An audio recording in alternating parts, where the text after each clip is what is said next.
never seen the level of self-destruction in a political campaign. You have Democrats who are reinforcing the biggest negative against their candidate. Republicans fully have accepted a convicted felon who lied in the debate, and they're sitting here saying, y'all go right ahead. What do you make of the insanity of the Democratic Party? Unfortunately, Roland, I share your incredulity about the whole situation. But for me, this has very little to do with Joseph Biden and much more to do with the very reality that Vice President Kamala Harris might be close to inheriting or sitting in the seat of president than a lot of people wished. And what we're seeing is not the base of the party coming out and demanding that Biden step down, the voters who actually participated in the primary. We're not seeing the poor come out and that Biden step down. You're not seeing Black Americans, either men or women, demand that he step down. Latinos expanded their reach and an appreciation and commitment to voting for Biden. So I think at this point, we can look at who is making these demands. These tend to be very wealthy white men who are from very particular political camps, who have a lot to gain if there is a Trump presidency and all the chaos that will bring with it. So I'm just hoping. I saw Chris Matthews today did an interview, and he was talking about the fact that Joe Biden is kind of built for people to underestimate him. He's not necessarily part of the elite as we tend to think of. I mean, he's more elite as compared to my community, for sure. But for him, being a part of the working class and sort of making that a part of his identity, he sits in that space. But then he's also, in some ways, a bit of an outsider. He was not the natural successor after he served faithfully as Barack Obama's vice president, something that most white men, I think many of us were shocked to see an older white man exhibit that level of deference and commitment to fulfilling that Black man's vision, which was a beautiful thing. And then he was passed over for Hillary Clinton. And what we're seeing is a lot of folks from the Clinton camp. We're seeing a lot of folks who are making a lot of demands in the face of absolute facts. Like, how about the fact that the Republicans and the Heritage Foundation have all, since June, they've been saying since 2 days after the debate, if the Democrats tried to remove Biden off the ticket, got the lawsuits already. And whoever this mythical person would be who would replace Joe Biden, what's their ground game? Who are they? And how on earth are you going to be able to galvanize people around that person? Because I'm assuming if they're going to make this a thing, I do not see them pointing to Kamala Harris, Vice President Kamala Harris. And again, I think a lot of this has much more to do with the fact that a Black woman is this much closer to the presidency. And by this much closer, I mean in the debate, Joe Biden's humanity was on display. The morality of that man was on display. And yet his ability to be one of the most successful presidents as it pertains to legislation. And quite frankly, Joe Biden was not my candidate. He was not somebody that I was going for in 2020. I ultimately did because I needed to not have Trump in office. But he's been a damn good president by like many objective measures. And so the only people who benefit from this are the Democratic elite who aren't even, they don't have a plan beyond let's replace him and get someone on the ticket because we don't think he can win. Well, you had your chance. That's what the whole primary process was for. He got over 80% of the vote in the primary. Some people did run against. Heard folks say, well, those weren't serious candidates. Well, let's, put our grown-up pants on. This is what it is. People made decisions about whether or not they were going to run or not. This is the candidate that the voters are galvanized around. And at this point, I don't have people calling into my show at Sirius saying they want Joe Biden to step down. I have people calling into my show at Sirius saying, what the hell is going on? And why are they ruining this for everybody? Let me do this here. There's an issue with your microphone, Lori. So let's see if we can get that handled, because it sounded like it was a wind tunnel. So if y'all can handle that for me. Let me bring in my panel right now. Lauren Victoria Burke, Black Press USA, out of Arlington, Virginia. We have, of course, Dr. Greg Carr, Department of Afro-American Studies at Howard University. Also, Christopher Boozy, CEO of Spoutable out of New Jersey. Let me go to Christopher. Christopher, you've been tweeting about this, and you keep saying the numbers don't lie. You keep saying that Biden can win. Explain that. Hey, Martin. And I share Lori's frustration in this because it's insanity. Yes, not only he can win, I think he can win and do better than he did in 2020. The numbers, look, everyone is basing all of this chaos over polls that are garbage. I'm just going to say it like it is. They're garbage polls. The methodology behind these polls are garbage. They're not accurate, and the media is still touting the polls because it drives a narrative. Okay, so let's break it down. First off, Biden, in terms of on the ground, is doing extremely well. I talk to reporters who are covering the campaigns. I talk to people who are I talk to people who are actually interacting with voters, and they all say, the voters are energized. They can't wait to vote for Biden. The debate was not really an issue. Yes, people were a little concerned in terms of, him talking slowly, what was going on, but they were not saying, hey, he should step aside. They were not saying, hey, he should be replaced or anything like that. Now, these are voters on the ground. So the first thing for me when I look at if a candidate going down is, one, what kind of support are they getting in terms of their donors? When I mean donors, I'm talking about small grassroots donors. Two, when I'm looking at numbers, and I'm not talking about polls because I don't look at polls, I'm looking at social media. What are people saying on social media? Are people saying, once again, she should step aside, or, hey, I'm supporting him, I'm behind him? You got to parse through the bots, the trolls, the fake accounts, things like that, and get down to the actual people. And once again, the majority of folks are like, what is going on with the Democratic Party? We're supporting him. We don't want to see him replaced. So then the other thing is historical data. Replacing a candidate, for example, before we get into even how I know Biden can win, historical data, like with LBJ stepping aside, run, that was a disaster, an absolute disaster when Democrats did that. And I have been tweeting, if Democrats do that again, whether they replace them with someone totally different or if they replace them with VP Harris, they will get slaughtered in November. And the reason being is because first you're giving up the incumbency, you're giving up the bully pulpit. That's the first thing. Secondly, you're going to end up going into a convention where it's going to cause a lot of chaos. Remember, there were millions of people who voted during the primaries. They want Biden. They like Biden. There are a lot of people who also like VP Harris and who would love for VP Harris to be the nominee. The problem, though, with that is it's a little too cute and it's a little too late. If you replace Biden and put VP Harris, and there are going to be people who are going to feel like their vote didn't matter, that it is the quote-unquote elites picking whoever. So that's going to cause chaos going into the convention and out of convention. And if there's chaos, they're not going to win. You have to have unity. And then the other thing is, as your previous guest stated, if they replace VP Harris and put someone totally new in there, that's it. I mean, that's game over. You're talking about losses up and down the ballot because, once again, who's this person? Are they going to be able to galvanize folks in 4-ish months? Are they going to be able to get the base? I've heard people float Gavin Newsom. Whitmore. Gretchen Whitmore. It's not going to work. So in terms of November, before all of this happened, I have been keeping track of this stuff. And I've been saying for a long time, not only do I believe Biden can flip Florida, which people think I'm crazy with saying that, but also North Carolina.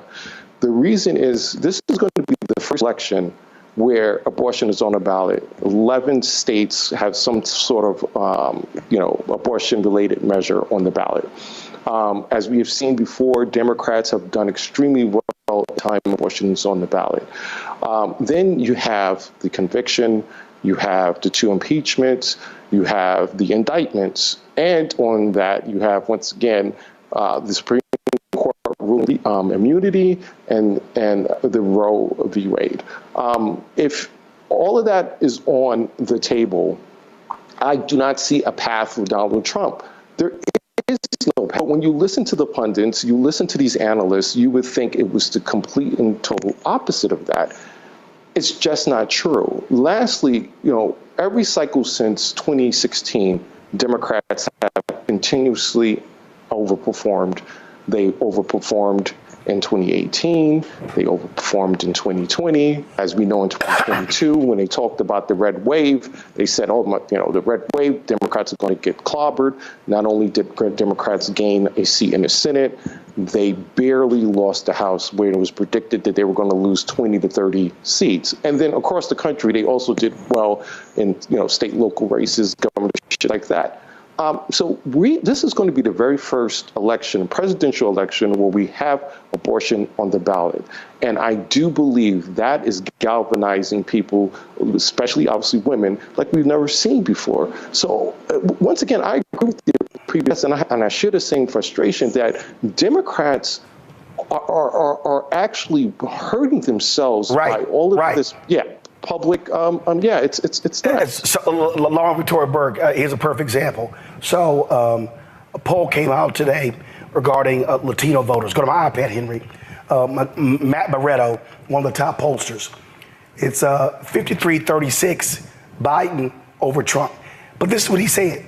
He said that Biden can increase his advantage from plus 70 to plus 30 among Latinos if he do several things. Here's the thing that I keep saying, Lauren. It's July 11th. The election is not July 12th. So when I'm watching these folks who are saying, oh my God, there's no path to victory, you literally have 117 days to actually change the game.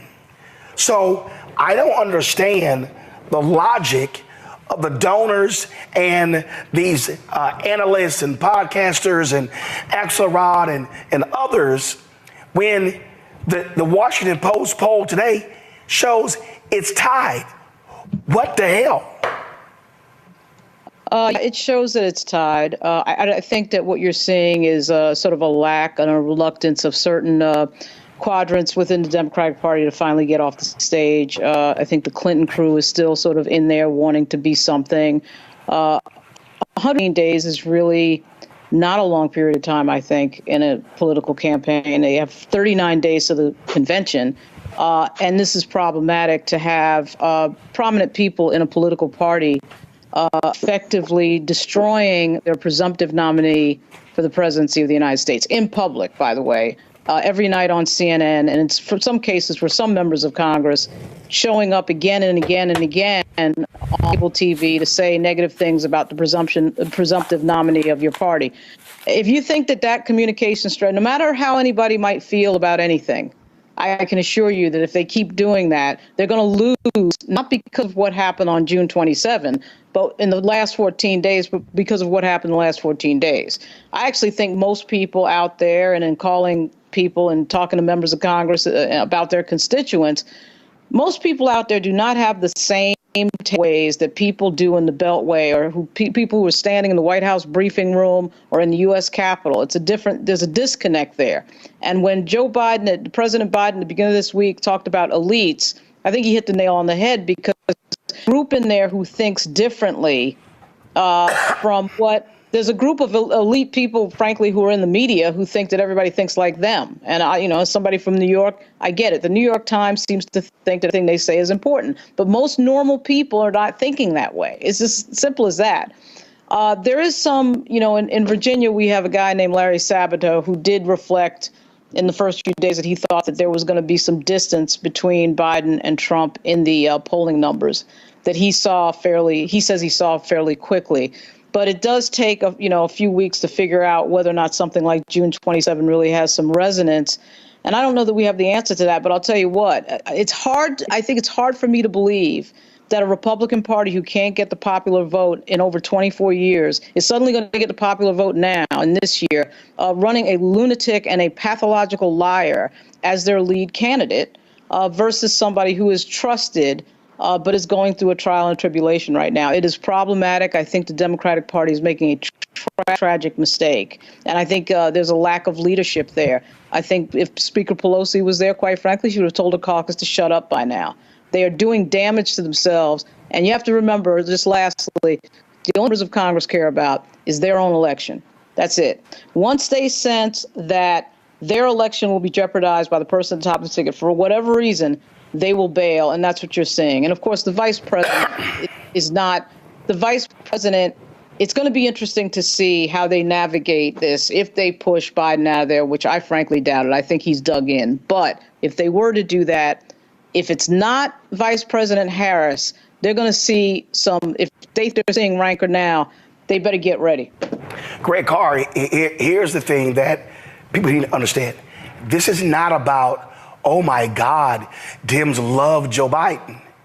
If you look at the numbers, they thought he was old in 2020. Right. But what happened when they went and voted? And so what I'm looking at is, after all of this rancor, it's still 46-46.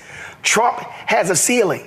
So what it means, Democrats, get off your asses, drive your base to the polls to win. But you don't sit here on July 11th and it's like, oh my God, I don't know what's going on. I mean, this poll came out. It is hysteria driven by one side, and they've spent 2 weeks attacking their own and not spending the same amount of time going after Donald Trump. Yeah, absolutely. It makes no sense unless you don't care. I echo everything that has been said so far. What Larry said about Vice President Harris, Christopher, what you said, Brother Boozy, as it relates to these polls flying in the face of conventional logic, and of course, Lauren, exactly what you said. This is about naked self-interest. This morning, Dominic, Mastrangello, reporting in The Hill, puts this on Obama, and I'm with him 100% because George Clooney called Obama before he put that op-ed in the New York Times. They were at that fundraiser they had a couple of weeks ago. And according to the reporting, Obama didn't tell him not to do it, didn't tell him to do it, which sent the signal. Most of these people, like that swamp creature out of Louisiana, James Carville, they are former either Clinton operatives or Obama operatives, not looking for a smoking gun, and there's other things that will be revealed. Maybe they know something about the president's health that we don't. We'll see in a minute, maybe or maybe not. But what we're seeing is Pelosi, for example, telling people in swing districts, do what you got to do to survive, but wait until after NATO wrapped up today. What we're seeing clearly is that there is an orchestration. Obama and it's forced Joe Biden to sound a little bit like Bernie Sanders. He's waging war against the elite. Ironically, Sanders is all in for Biden, as are the voters. So I'll just end with this. The New York Times, whether they got an axe to grind, whether the Sulzbergers or whoever has got the axe to grind with Biden because he wouldn't give them interviews or whatever, when you're looking at fools like Brett Stevens on their op-ed page, you expect it from Brett Stevens or Ross Dohat, maybe even from a guy like Nicholas Kristof. But here comes all of a sudden Paul Krugman. Here comes these other, today's op-ed pages is another bloodbath. Nobody reading the New York Times and the Washington Post but us. Ignore these fools, and whatever will be. The governor of Michigan saying, well, maybe you should take a cognitive test. We know you want to be the president, Big Gretch. We know you mad still because he didn't pick you and pick Kamala Harris because he needed to win, like Clyburn and them told him. And then there looms the governor of California. Because the bottom line is this. If Biden is reelected and steps down before, then Kamala Harris has the power of the incumbency. And you know who looms after Kamala Harris? The governor of Maryland, Wes Moore. Y'all are soft white nationalists, and you're willing to risk all the rest of us because of your political ambition. Lori, here's the thing that jumps out at me, Lori. And again, you have Democrats who are sitting here going, let's watch every move for mistake. Well, the last couple days, no mistake, so no coverage. You had Brian Stelter go on CNN and say, well, he's been almost invisible since the debate. 18 appearances in 9 days. And I tweeted him, I'm like, what the hell are you talking about? That's not invisible. So what you're seeing is you are seeing a cabal to saying, the hell with the voters, we're going to decide. And I made it clear, if they think they can skip Vice President Harris, they are going to launch a civil war in the party that is going to destroy them for decades. Roland, they can try it if they want to. I guarantee they will live to regret it. But unfortunately, so will the rest of us. The Trump campaign is effective. The Republican Party is effectively broke. They are being bled by all of the legal battles, and they don't have a great ground game in a number of swing states.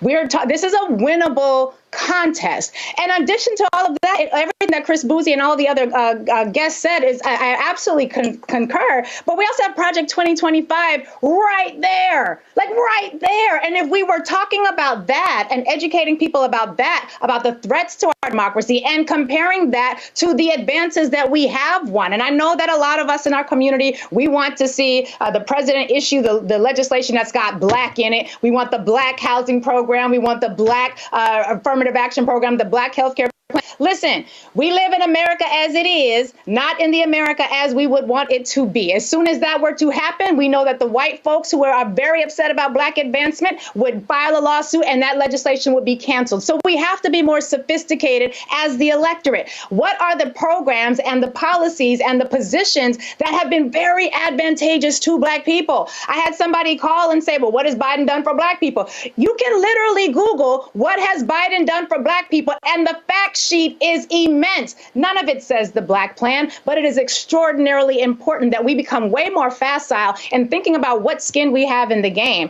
I also just think that it's important that even as we look at Vice President Kamala Harris, who I believe will be a phenomenal president, we are in one of the most anti-black, anti-woman social moments that we have been, certainly in my lifetime. And I know I'm not the oldest one on this panel, but the reality is for decades, we've been seeing this increase and a surge in the most recent years in anti-blackness and anti-woman sentiment. And the idea that Vice President Kamala Harris would be able to just sort of waltz into that position and take it and run, I think is ludicrous. And I think it undermines her ability to be the very effective president that I think she's ultimately going to be. But if we were talking more about Project 2025, then we could also talk about Agenda 180, which is Project 2025's day-by-day plan for 180 days as to how that plan is going to get implemented. All of this energy focusing on a president who has been, by most accounts, one of the most successful presidents in our nation's history as it pertains to leveling the playing field, and certainly not perfect. I mean, it's Joe Biden. Come on, we ain't got to love Joe Biden to recognize that it's far better to have been under this presidency than it would have been under his opponent. But to think that we have the most successful president that we don't had in generations, particularly for black people and black interests, and white money to leak and just come in and say we don't like him because he's too old. We knew he was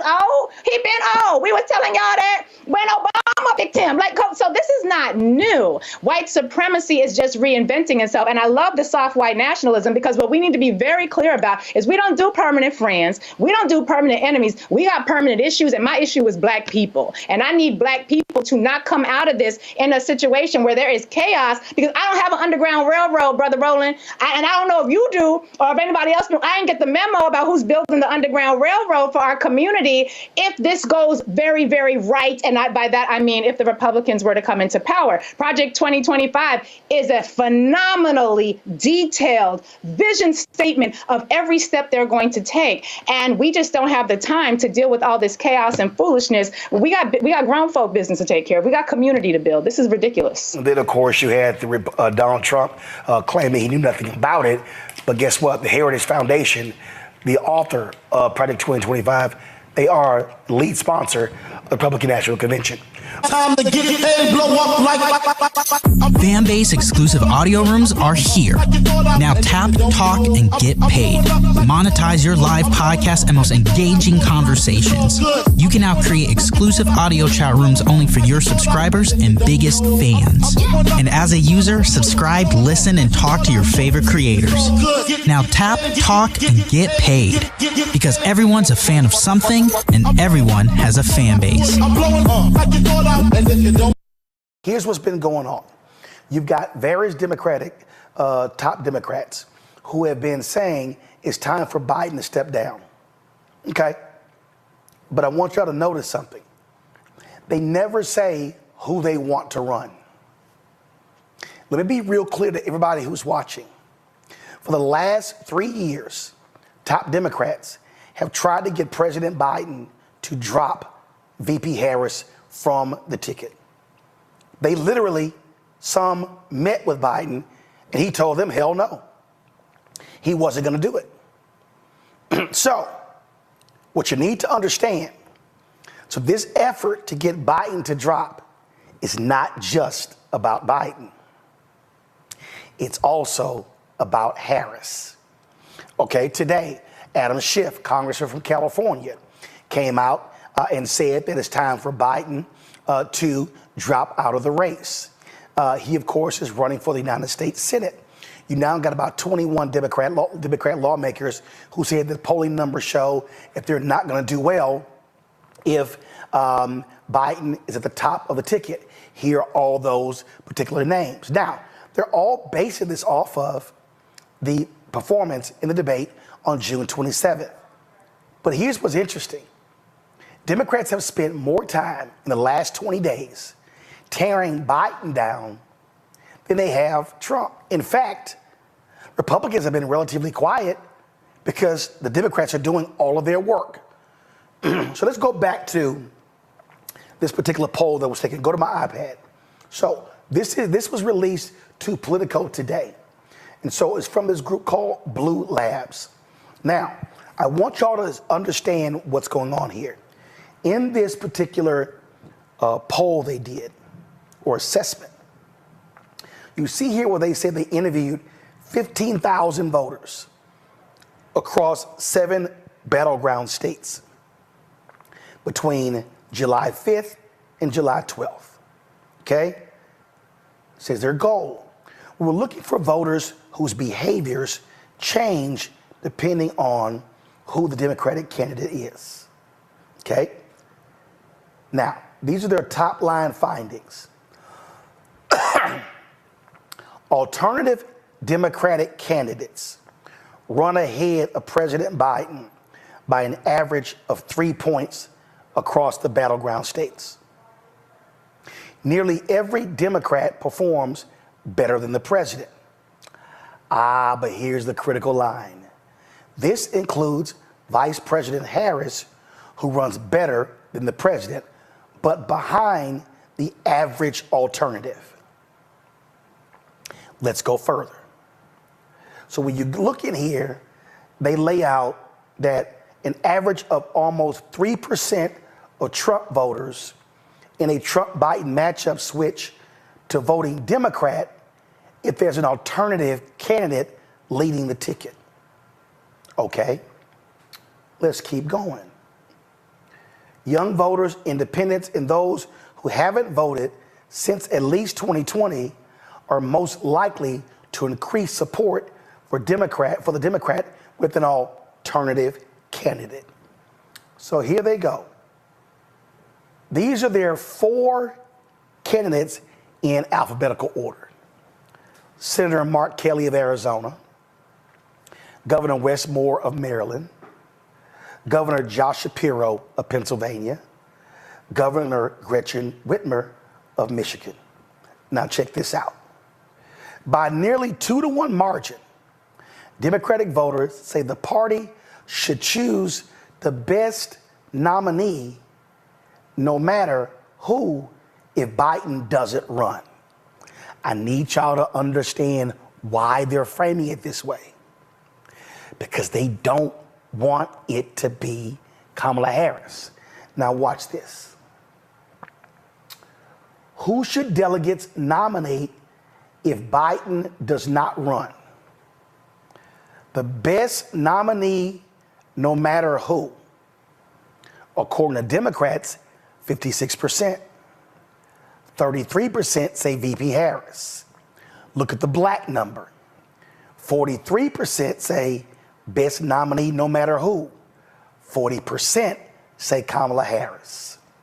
And so then you see independents, youth, sporadic, Rust Belt.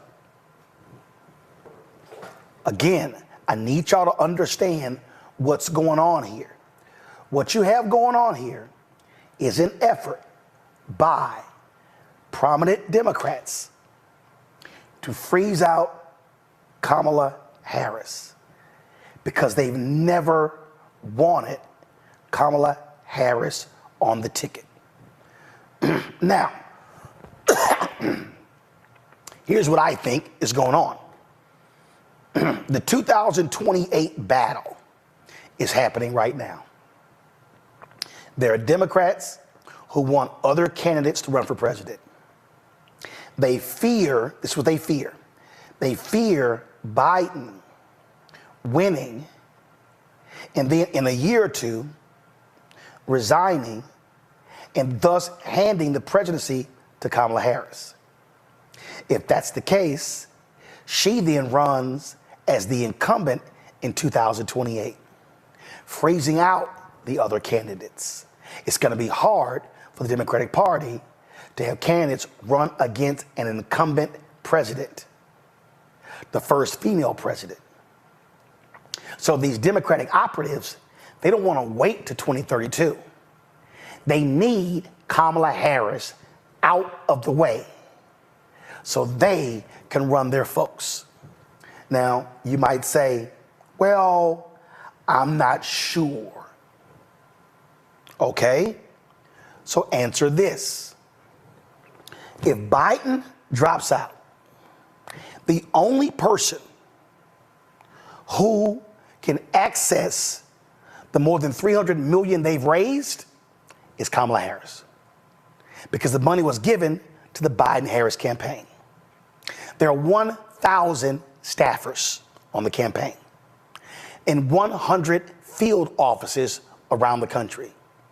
Because of campaign finance laws, you cannot transfer that infrastructure from one campaign to the next. The DNC doesn't control that infrastructure. The campaign does.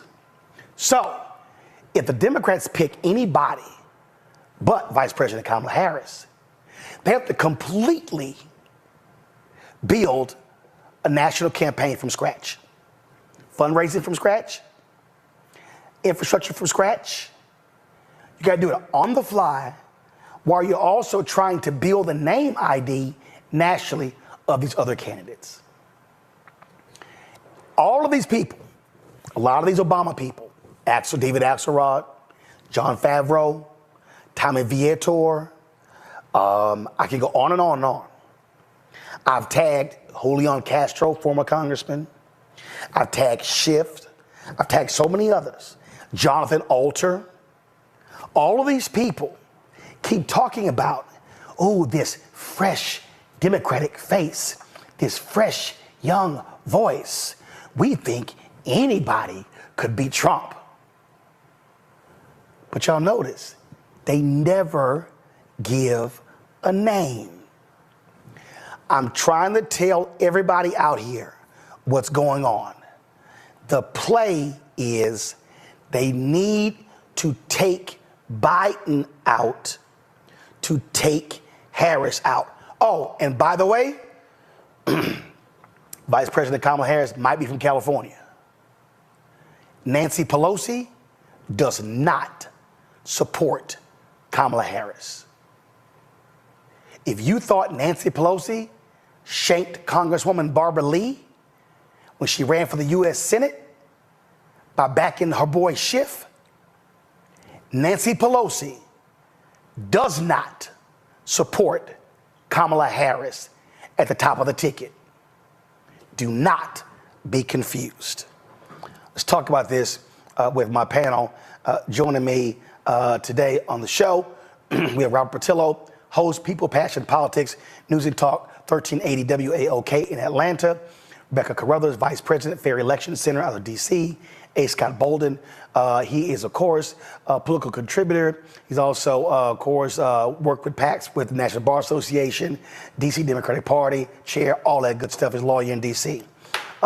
Rebecca, I've been warning people for months, and it's happening before us.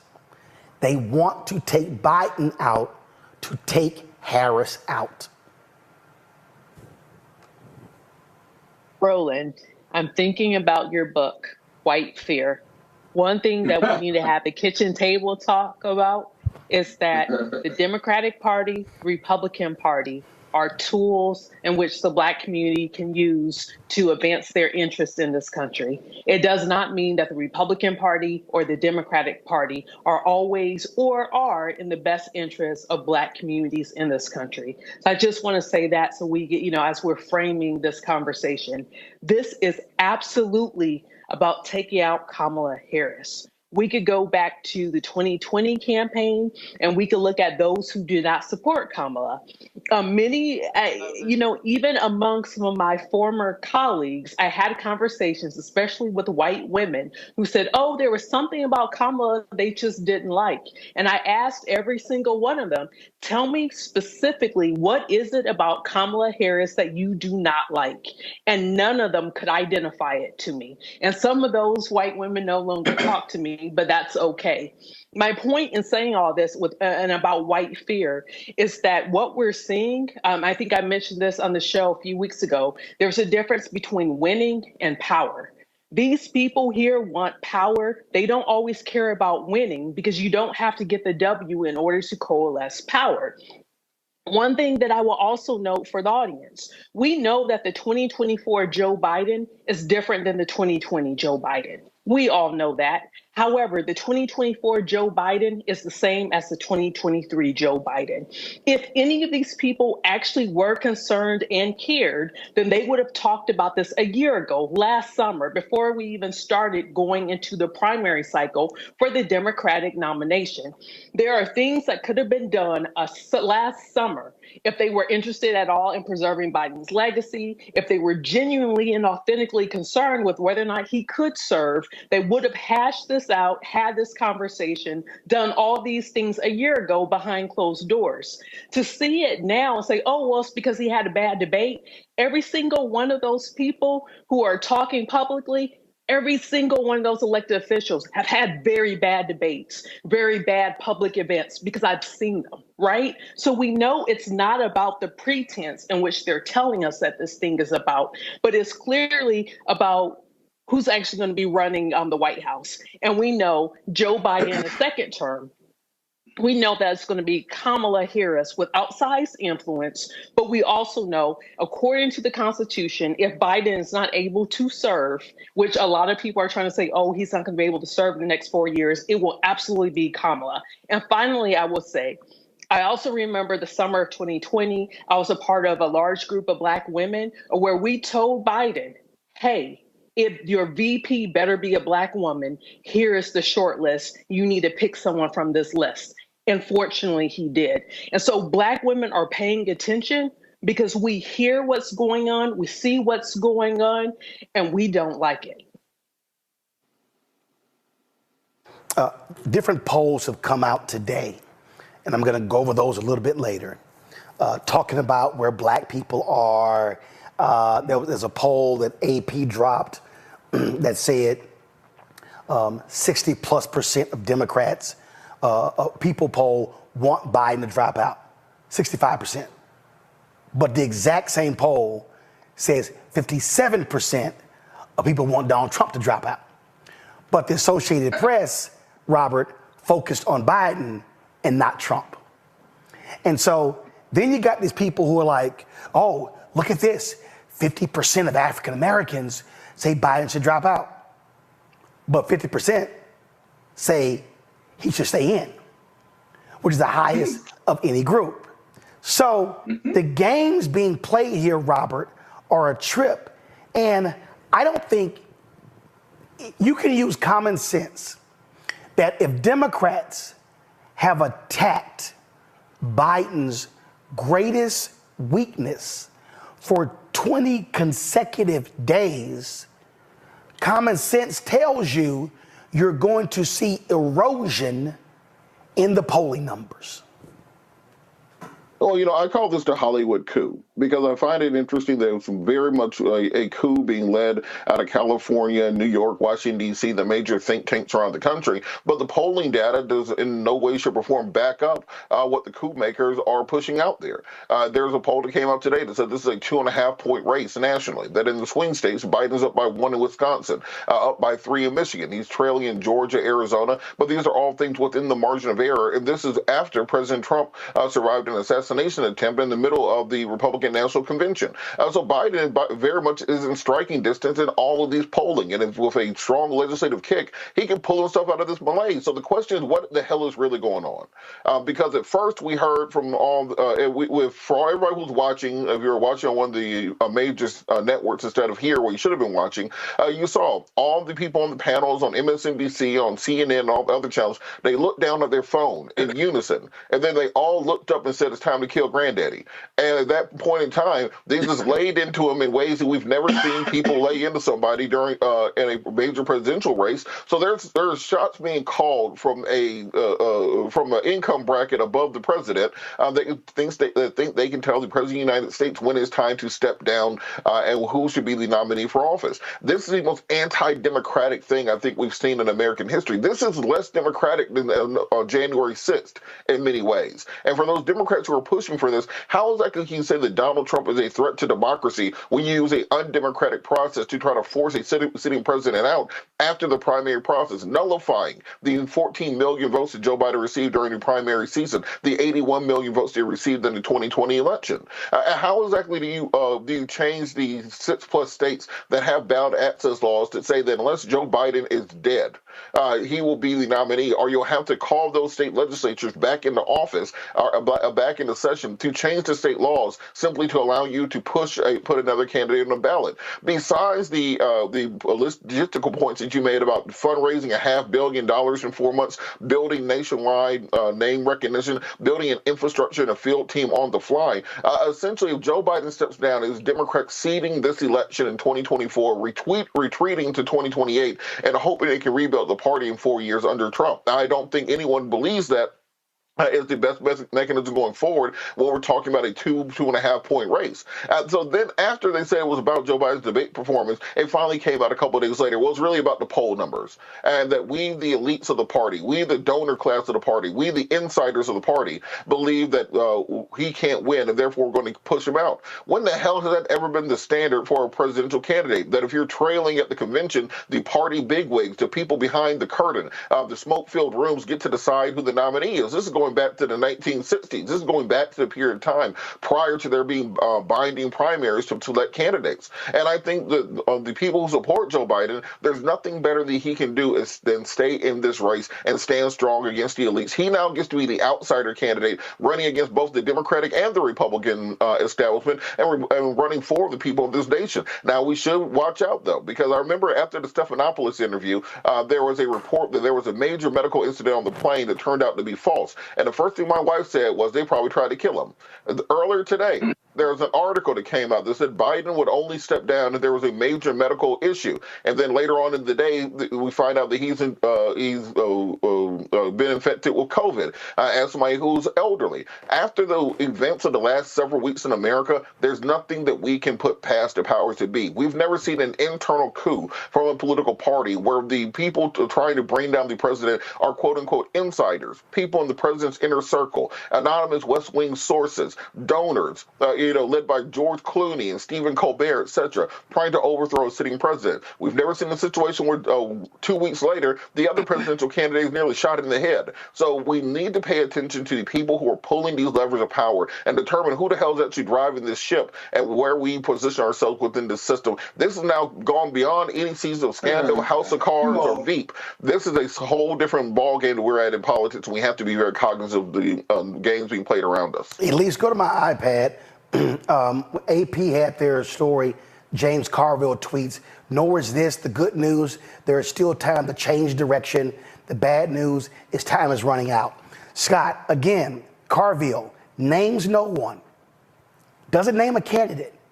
What these folks want to do is they want to move Biden aside, go to the convention, and then the party elites work their magic, and they want to nominate a new presidential nominee and a new VP nominee, they absolutely want to sideline Vice President Kamala Harris. Oh, okay, I can agree with your concepts and precepts and the panelists, but here's where your analysis is missing the point, all three of you all. But for Joe Biden looking and sounding old and failing miserably at that debate, but for that, we wouldn't be having this discussion, right? He is old, right? There are concerns about whether he can prosecute the case against Donald Trump. You look at Donald Trump, the reprobate, and you juxtapose that with Biden and his legislative performance and his leadership as president, it shouldn't even be close. But it is close because the reality is he's older, he's aged, he's 81, and it manifests itself differently than, let's say, someone who is older or younger who has aged differently, right? Okay, they want to move Kamala out. There is a way for them to use that $250 million, but they'd have to jump through a lot of hoops with the FEC and others if they were going to do a convention floor fight. Kamala makes all the sense in the world. I don't think that strategy that you say that you laid out, I agree that that's the point and that's their strategy. But here's the deal. Kamala is super popular with young people, black and brown voters, gay voters, anti-abortionists. I mean, she would make all the sense in the world, and it's easy for her to just spend that $250 because those are the coalitions that we're leaking. Well, wait, Scott. But all of these Democrat elites, they keep saying she's a drag on the ticket. She's not popular. She's horrible. She's been a disaster. No. What I'm saying is that's what they've laid out, and the fact of the matter is that is the narrative that they have established. And I'm telling you, I know from my sources, they literally went to Biden and said to him, he needed to drop her from the ticket. He told them, hell no, I'm not doing it. Well, are those Democrats in name only? They must be, because they're drinking the Republican Kool-Aid. I mean, this is a brilliant woman who could prosecute the case against Trump better than Joe Biden could ever at 81. Those coalitions, they come back home to us no matter what. And she has $250 million to bring the heat. And her debate, whether it's J.D. Vance or her debate against Trump, would be magnificent because she's prosecuted lots of different cases. In fact, I think she'd be a better candidate than Biden right now, and it'd be easier to do. Well, 1 second. Now, here, because I was talking to, and I'm going to bring in Rebecca and Robert as well. I was talking to a couple of pollsters, and this is the concern. And see, this is where folks don't want to truly start just breaking down demos. Mm-hmm. So this is what I got here. 1 second. And I was talking to one last week. So when you look at polling data, Biden leads among white seniors, white women, white college student, and white suburbs. That's about 70% of the electorate. Where have they been lagging? They've been underperforming among black voters, Latino voters, and young voters. So, pollster says he can win. They said that Project 2025 could bring those black voters home. Abortion could bring the young voters home. He says Latino voters are the wild card. But Matt Barreto, who is one of the top Latino analysts, pollsters, they put out, give me 1 second, they put this out 6 days ago. Biden leads Trump, go to my iPad, Biden leads Trump by 17 points among Latinos. Matt says Biden can increase his advantage from plus 17 to plus 30 among Latinos if he hits Trump hard in the contrast on several different issues that he lays out right here. So, the point here is while all of these other people are going crazy, I saw they were like, Oh my God. Poll comes out. Trump is leading Biden by 3 in Virginia. They were just going nuts. New poll today drops, shows Biden up 5 to 7 in Virginia. So it's like they're going crazy. And what they keep saying is, well, this percentage of people, they want a new candidate. They wanted a new candidate in a primary in 2020. They eventually chose Biden. They wanted a new candidate in the general in 2020. But when it came down to Biden Trump, they chose Biden. Yeah. So I get the old part. I totally get it. But the problem here is, if you're Democrats and you are hammering your ticket on a big issue, the Republicans could just do this here. Y'all got it. Go right ahead. Right. But Roland, let me just say real quick before you go to the other panelists is this. And that is this. What's misleading about those polls is how the question is posed. Do you think he should drop out because of his age? 70% say yes. But now if you ask them the same thing, if Biden's on the ticket and he's the nominee and you're going to vote for him, then he's even ahead by 2 points in most polls or behind by 2 points in most polls. So the fact that they think he shouldn't be in the race doesn't really tell you a whole lot, does it? Dude, that's what I've been saying. It doesn't tell you anything. And roll on that same point. So hold on. So right here. So like here's a tweet right here. There have been 6 polls conducted or partially conducted after the assassination attempt on Trump. 4 of them swing towards Biden. I mean, this man, Robert, has been literally under assault from news media, New York Times, Land Journal-Constitution, columnists, CNN, MSNBC, Fox News, everybody. They are critiquing. He kills it at the NAACP, and it's like, oh my God, look at this. He garbled a couple of words. Like, it's as opposed to this was this whole speech he gave. And I'm like, he has withstood the most vicious attack I have ever witnessed on a party's nominee, and he's still in striking distance. What the hell are these people doing?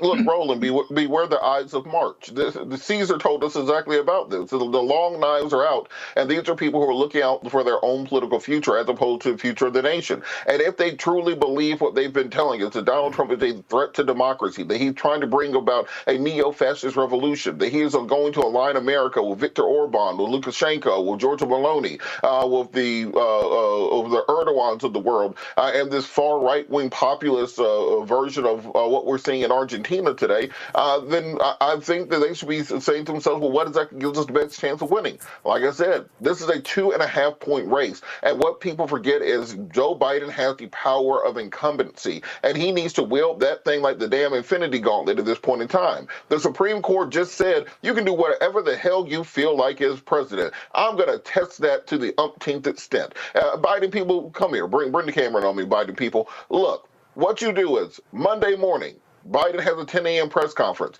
He has an executive order on gun violence, saying that in the wake of what happened to President Trump and the rash of gun violence is happening nationwide, including school shootings and name off the statistics, I am hereby by executive order banning the manufacture of assault weapons in the United States, and then dare Republicans and dare the Supreme Court to overturn that.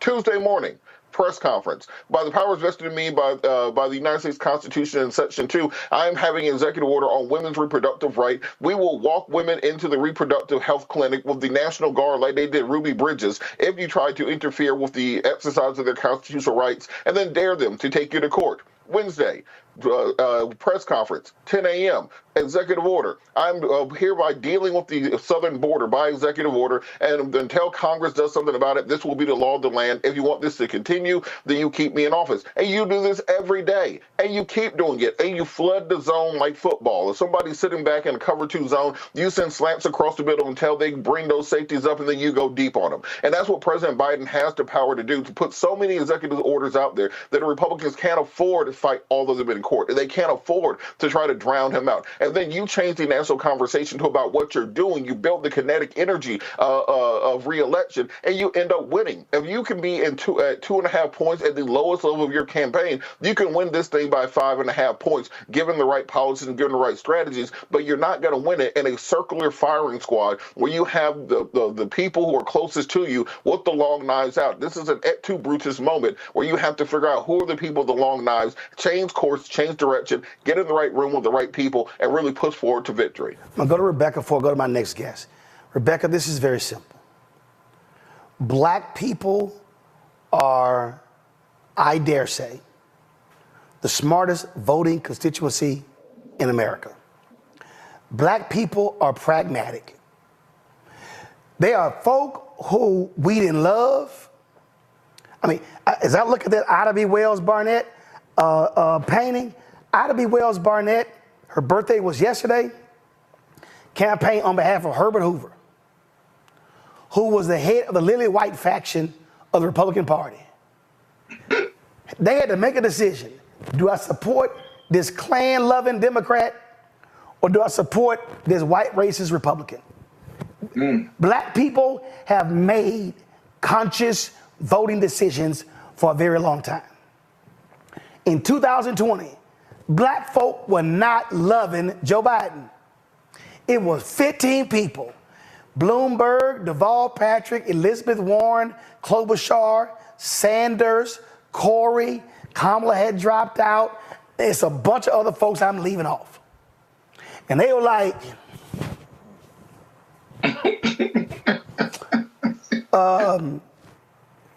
Joe can beat him. That's what happened. They were not loving Joe. People not walking around going, oh my God, I just love me some Joe Biden. They're sitting there going, black people are going, his ass evil. Who can beat his evil ass? Okay? Joe can get them old white people. Joe can get them white women. Joe can get them white suburbs. He ain't gonna talk to them white folks in Scranton. You know what? We're gonna go with that old white dude. Am I missing something here, Rebecca? So I heard Scott earlier say, oh, well, these must be Democrats in name only. No, this is politics. Politics is nasty work. This same thing happened to Bernie Sanders versus Hillary in 2016. Let's not forget. Instead, we're seeing this instead of happening during the nomination process. We're seeing the actual sitting president being stabbed in the back, people attempting to change rules and to block people out, especially when we see Hakeem Jeffries and Chuck Schumer today saying, oh, well, we should delay the roll call. Hello, Ohio.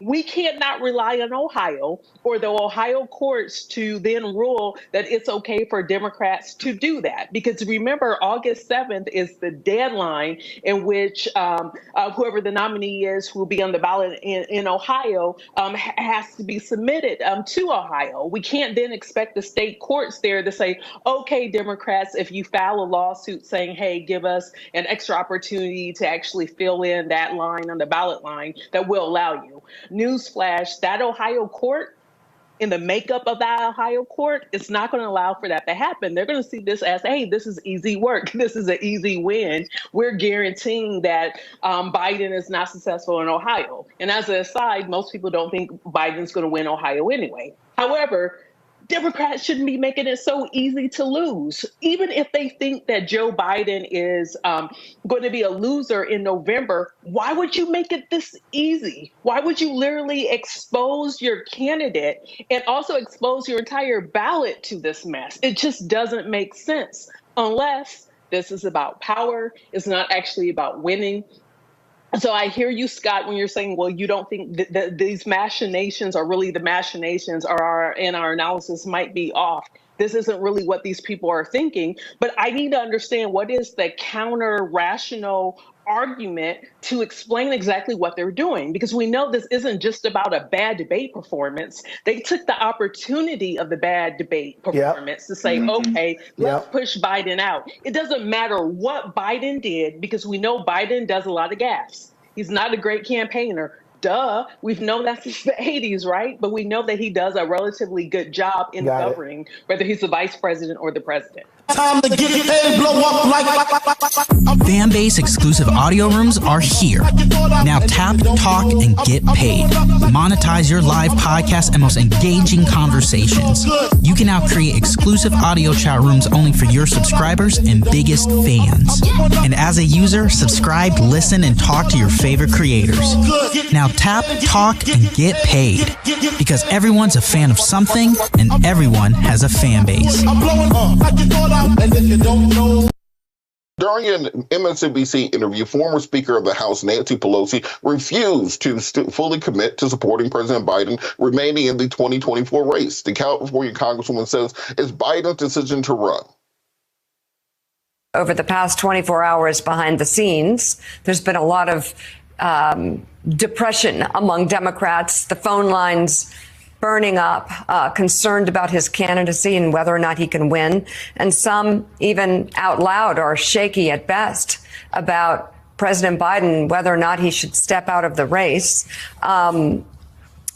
The headlines, the polling, it all feels very dark. How do you think the president is doing in light of his poor debate performance? Can he do more? And what do you say to Democrats in Congress and even members of the Senate who are beginning to waver in their support? Good morning, Mika. That's one version of the story. What I do want to say is that yesterday I was honored to be present at the president's speech at NATO. He was absolutely spectacular. He was received over and over again with ovations for what he had to say and the force with which he said it.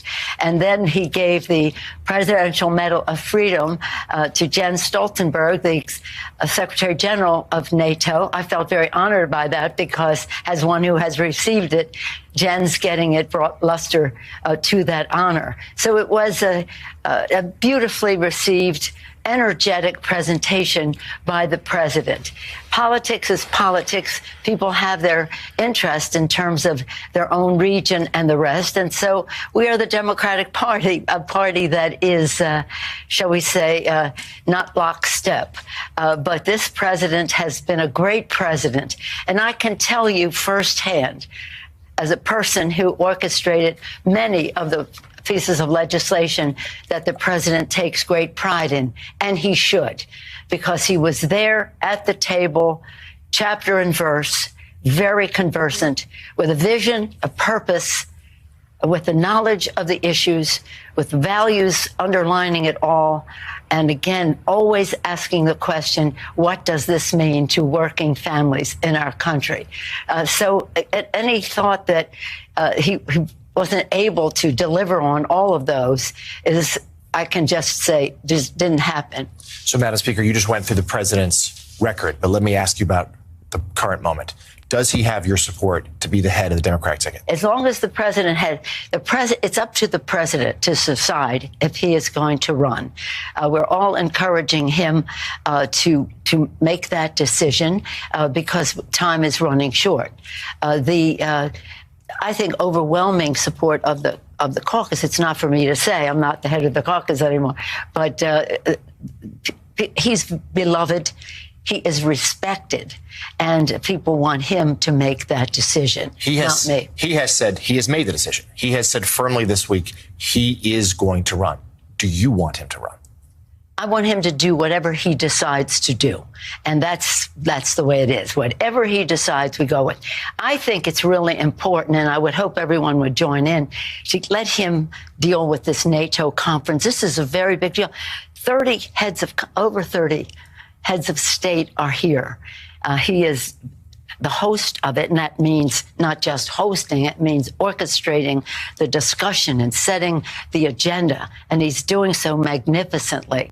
And I've said to everyone, let's just hold off. Whatever you're thinking, either tell somebody privately, but you don't have to put that out on the table until we see how we go this week. But I'm very proud of the president.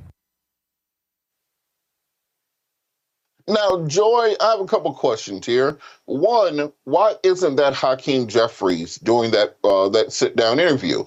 Well, you're Speaker Emerita, or whatever it is that Nancy Pelosi decided to call herself. That means you're passing the baton to the next generation. Not that you are still there in the front and in the limelight. It's very much almost an overseer role, that I will allow this younger black man to take over the leadership of the House, but I'll still be there over his shoulder, making sure that things go a certain way. Why do you think that for the first time we have a black man as the leader of House Democrats, but we still have someone else speaking on behalf of House Democrats? Well, I think she was very clear in saying that she's not speaking on behalf of House Democrats. And let me just tell you, Hakeem Jeffries is a strong leader. He can handle Nancy Pelosi. It is not me to comment on their interpersonal working relationships. She is incredibly popular within the Democratic Party, including amongst African Americans, and she's still a strong voice. So if, we are double the blessing with both of them, that is not my problem. If he likes it, I love it.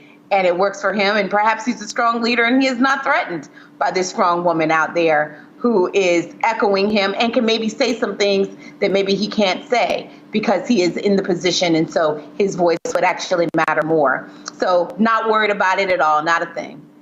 Okay, Rebecca, I find it interesting that Donald Trump was on trial for sex with multiple porn stars and falsifying business records, and the Speaker of the House showed up outside the courthouse in a Trump uniform, along with every other Republican elected official with the red tie on, the white shirt, the navy blue suit. Yet we can't get House Democrats to stand by President Biden for being old. Why do you think there's such a difference in the commitment that the base has to their candidate? Robert, that's the question. So I'll answer that question, but I'm also going to answer the question that you posed to Joy. I don't think this is about Democratic leadership, with the reason why former Speaker Nancy Pelosi took that interview. Here's the thing. In this town, there are only a couple people that Joe Biden is currently listening to as far as taking advice. There's also only a couple people in this town currently who could tell him, hey, it's time for you to take a step back. It's time for you to get off the ticket. And Nancy Pelosi is one of those two people who tell him that at this point, in which he would actually seriously think about whether or not he remains on the ticket or not. I don't think this has anything to do with Hakeem Jeffries being a black man, the first to be black speaker in the House representing the Democrats. I think it's more of a who is President Biden listening to politically, and who has enough of that. I can't think of the word right now, and who is credible enough to actually pull his coattail if that's what's needed in this moment. But to your question of why did Republican leadership show up outside of the court hearing, outside of the three-ring circus that is Trump, that's apples and oranges. That's not even a fair comparison here, because we are in bizarro world right now. The fact is not just the fact that it is it's a person who has been convicted of a felony that's seeking office, because I believe in second chances. I believe in reenfranchisement back into society, but it's specifically that someone who has committed and who has gone on record of committing over 30-something felonies that he's been convicted of in the last few years, and now is seeking to become president again. I think that's the issue, is that he, in real time is still apt to commit additional felonies in getting power back. So I'm not going to compare the Democratic leadership to what we're seeing on the Republican side, because it doesn't even make sense in this case. And now, Scott, the question I'm still trying to figure out is exactly how this Democratic strategy would work legally, because you have, I think, a half dozen states where you would have to change the state laws in order to change the name on the ballot. You have at least 20 Republican attorneys general that will take a case to the Supreme Court to force Biden to be on that ballot if you did try to switch it. Just from a legal basis, how exactly would work this idea of Biden stepping aside? Well, before I answer that, why are you being messy with that question? Dr. Pitt Pelosi against Hakeem. You're just being messy. I've never seen a retired I agree with my colleagues. I have never seen a retired speaker show up to speak on someone's shoulder. Talking that shit. That's what you're doing. Okay, but they handled that, so I don't have to weigh in on that. Legal standpoint, here's what happens. If Joe Biden resigns or steps down, the ticket, Kamala moves up automatically, right, as part of that Biden-Harris team, right? Secondly, she doesn't get a chance, watch this, to pick a vice president. I think it's the Senate or the House, one of those would have, she could name somebody. They couldn't be on the ballot because it's too long. If she wins, then it would go to the delegates, basically, or the super delegates. That is the delegates or the electors, rather. It would go to the electors. I take that back. It would go to the electors, and the electors who do the transfer of power, like on January 6th that Donald Trump tried to kill off, those electors would vote for her vice president, right? Doesn't happen very often. I think it's happened one in the 1800s, but the electors would vote her vice president. And quite frankly, who knows what would happen then? You could argue, you could have a vice president that was a Republican, if you will. Who knows, given how crazy these times are.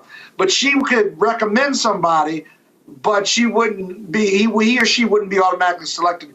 The electors would do that. The other thing is, it makes sense for her to move up because all the white privileged folks who want to bring these other people in, you'd have to have a floor fight.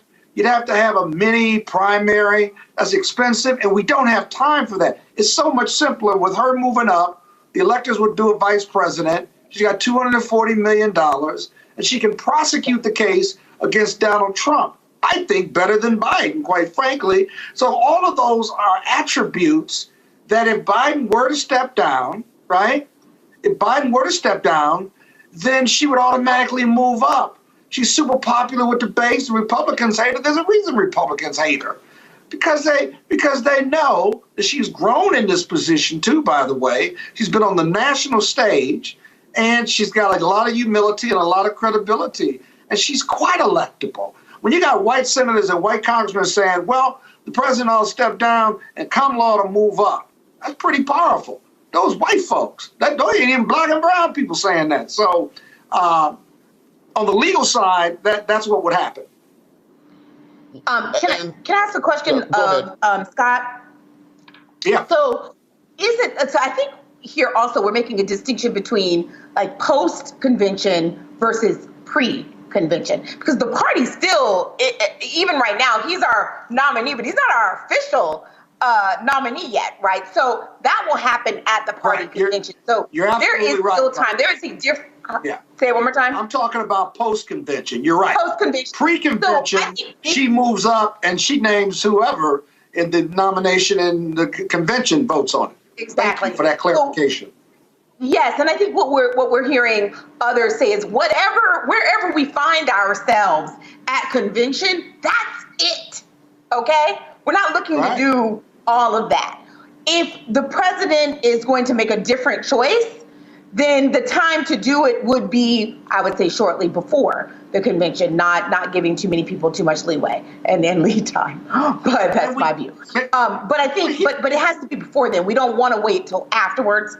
And there's a distinction there. And then that will be plenty of time to pivot. And frankly, could be exciting if that's what we ultimately decide to do. But we also, wherever we are, at convention, we ought to be excited about that. And let me tell you, if you're a George Clooney, Michael Douglas, James Carville, random people that most young folks don't even know who they are. Okay, are they dead yet? Who cares?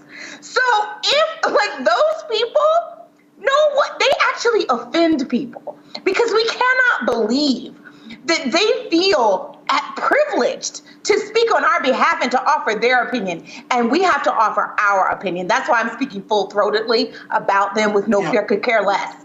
The reason they're talking on through back channels, the reason they're talking through op-eds is that they are not in inner circles anymore making decisions. We made a choice to move those people out. Goodbye. We are making different decisions with different folks, and they are trying to assert themselves. I won't speak. I work in Washington, so I won't name any senators' names, but many of them are only getting headlines because they are speaking about this. Do not overlook that as a motivation to continue talking. If you think Joe Biden should be doing something different, use your emotional intelligence. Those are private conversations. I want to associate myself with the gentlelady from California, Nancy Pelosi. Those are private conversations. You do not have them publicly. And any insider understands that. This is amateur hour by people who want to make headlines for themselves. Okay, but that since Joy can't name names, hold on. Let's go to Scott. Let's go to Rebecca first, and come back to you. Okay, guys. Let's go to Rebecca, and we're coming back to you, Scott. All right, go ahead, Rebecca. So I mean, look, Joy is not naming names, but I will say when I see a senator like a John Tess of Montana, who's already in a very competitive race and is trying to figure out how does he keep this as a Montana race and where he's not being thrown into, he has to defend the National Democratic Party, then of course he's going to pipe up and he's going to say something because it is in his best political interest to draw daylight between himself and what's happening in Washington, D.C. That is the only way he survives this election and gets reelected coming out of Montana, because it is one of those Senate seats that the Democratic Party needs if they're trying to hold on to the Senate in the next Congress. The other thing is, Joy is right. A lot of people don't know who the heck James Carville is. I wish he would go somewhere and quit talking, but I don't get all of my wishes. And then even with like a George Clooney, most young people, if they do know him, it's probably because of his tequila. I heard he has a good tequila.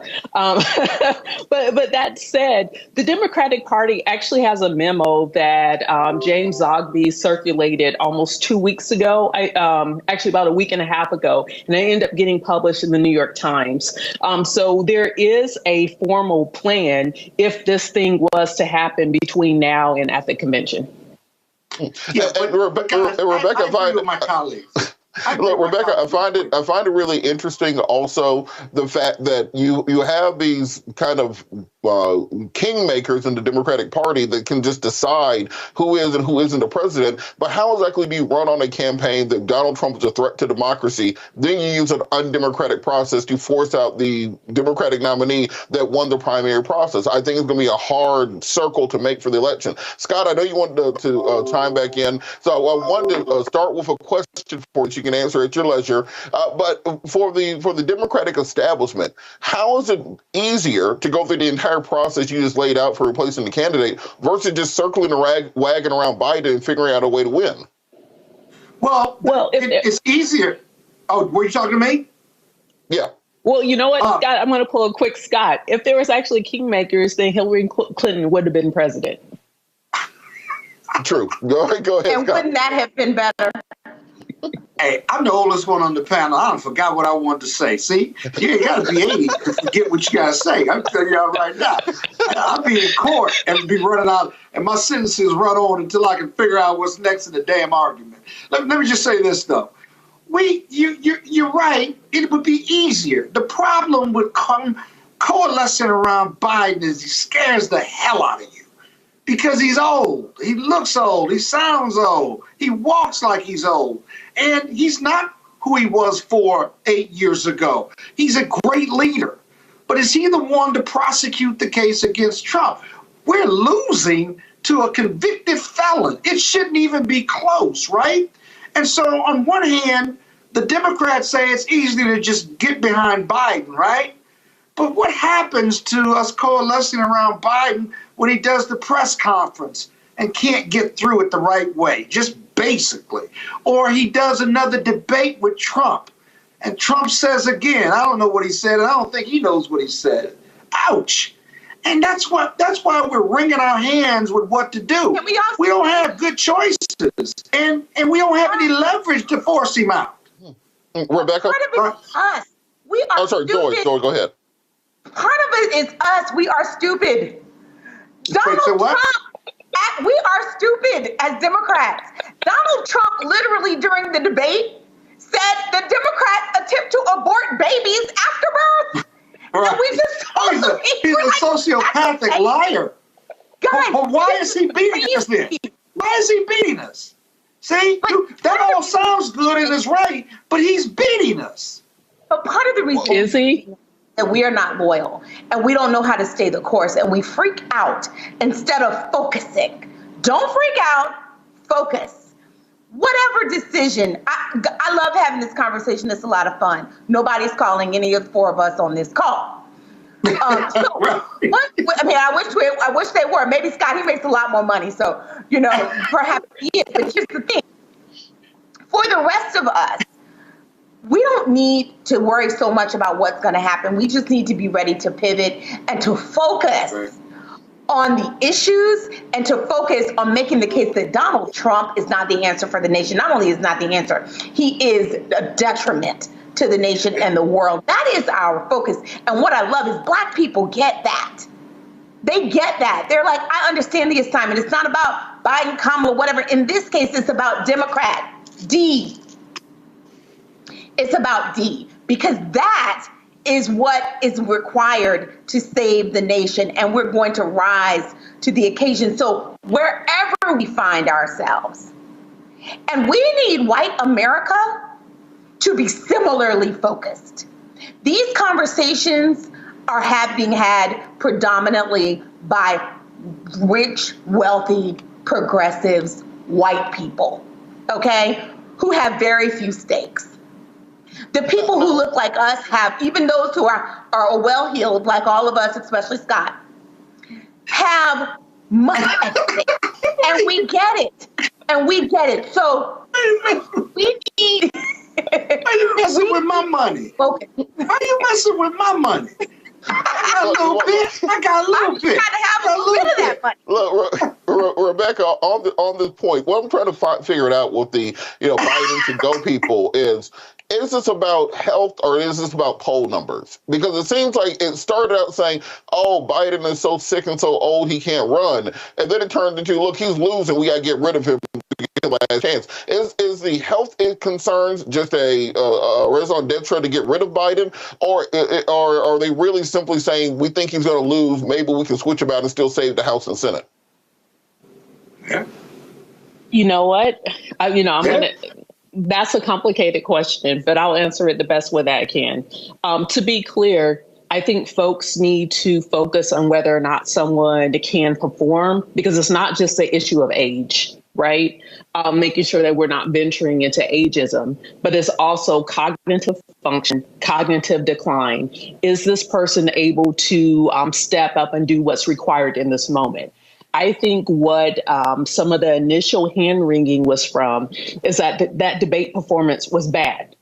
And it sobered a lot of people up because there are a lot of real world things are going on domestically and internationally. We need a president that is fully on, that is very hands-on over the next 4 years. And so I do think there's some concern. Now, there were some folks up to this point who, when Biden mentioned 4 years ago that he was only going to run for one term, that actually got some people, remember it was the coordinated day when everyone dropped out at the same time during the primary. So after South Carolina, Biden really didn't have a true primary after that because there was a coordinated effort. And he also floated around the idea that he wasn't going to run for a second term. And so to all those folks who are saying, hey, well, we knew Biden was old 4 years ago, well, you knew if he got elected and then reelected, he was going to be even older, right?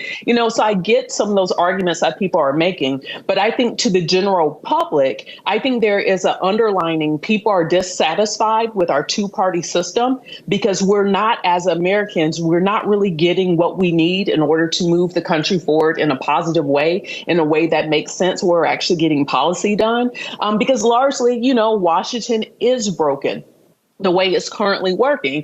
I will say, if for those of you who might read, some of this nation's founders, I believe it's Federalist Paper number 10, where it says, beware of factions, i.e. beware of political parties, because it's not good for democracy in America.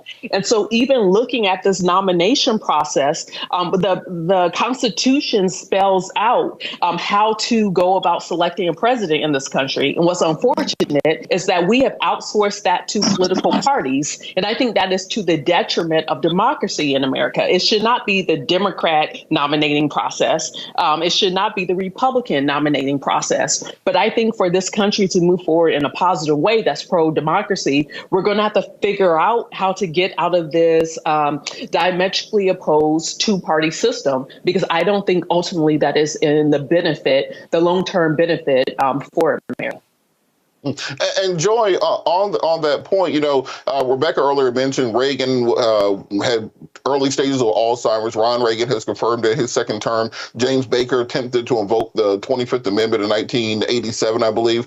President Kennedy, he was riddled with back pain, was on so many prescription medications, often he couldn't get out of bed, had Addison's disease, had polio, etc. FDR, of course, famously had polio, died in office, was in a wheelchair the entire time. Woodrow Wilson, after the negotiations over the Treaty of Versailles with Clemenceau and Mountbatten, he had a stroke and was effectively bedbound and in a coma the last 2 years of his presidency.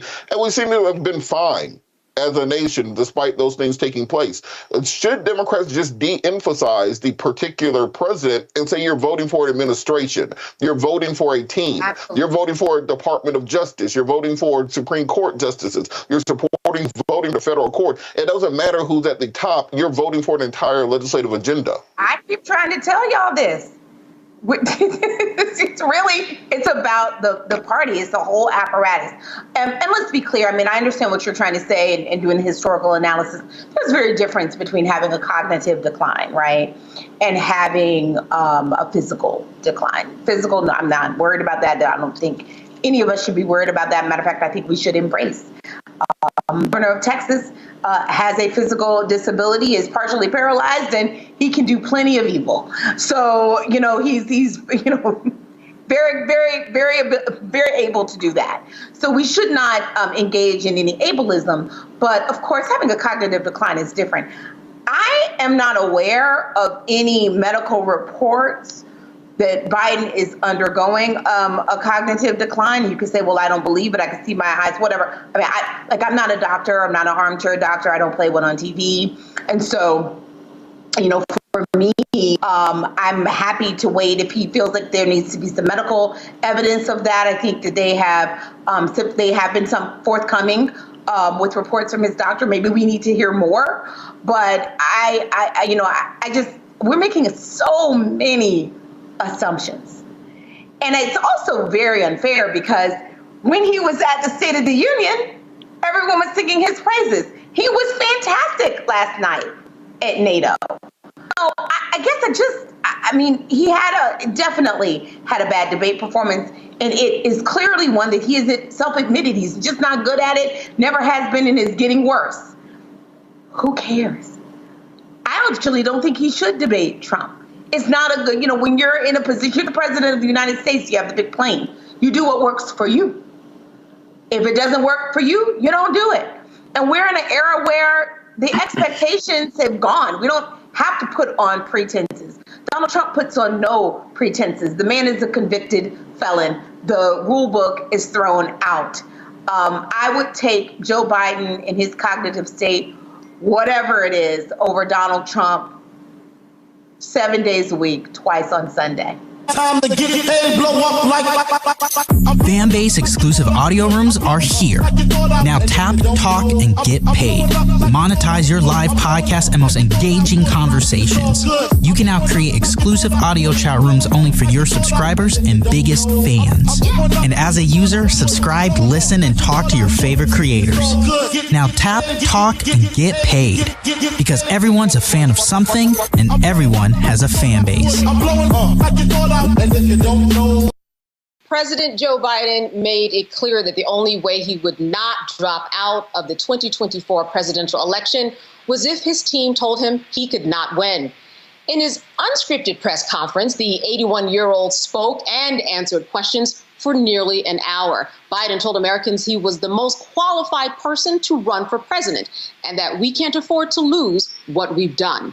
Now, House Democratic leader Hakeem Jeffries wrote to his colleagues that he met with Biden to discuss his caucus members' conclusions about the path forward amid the president's embattled re-election campaign.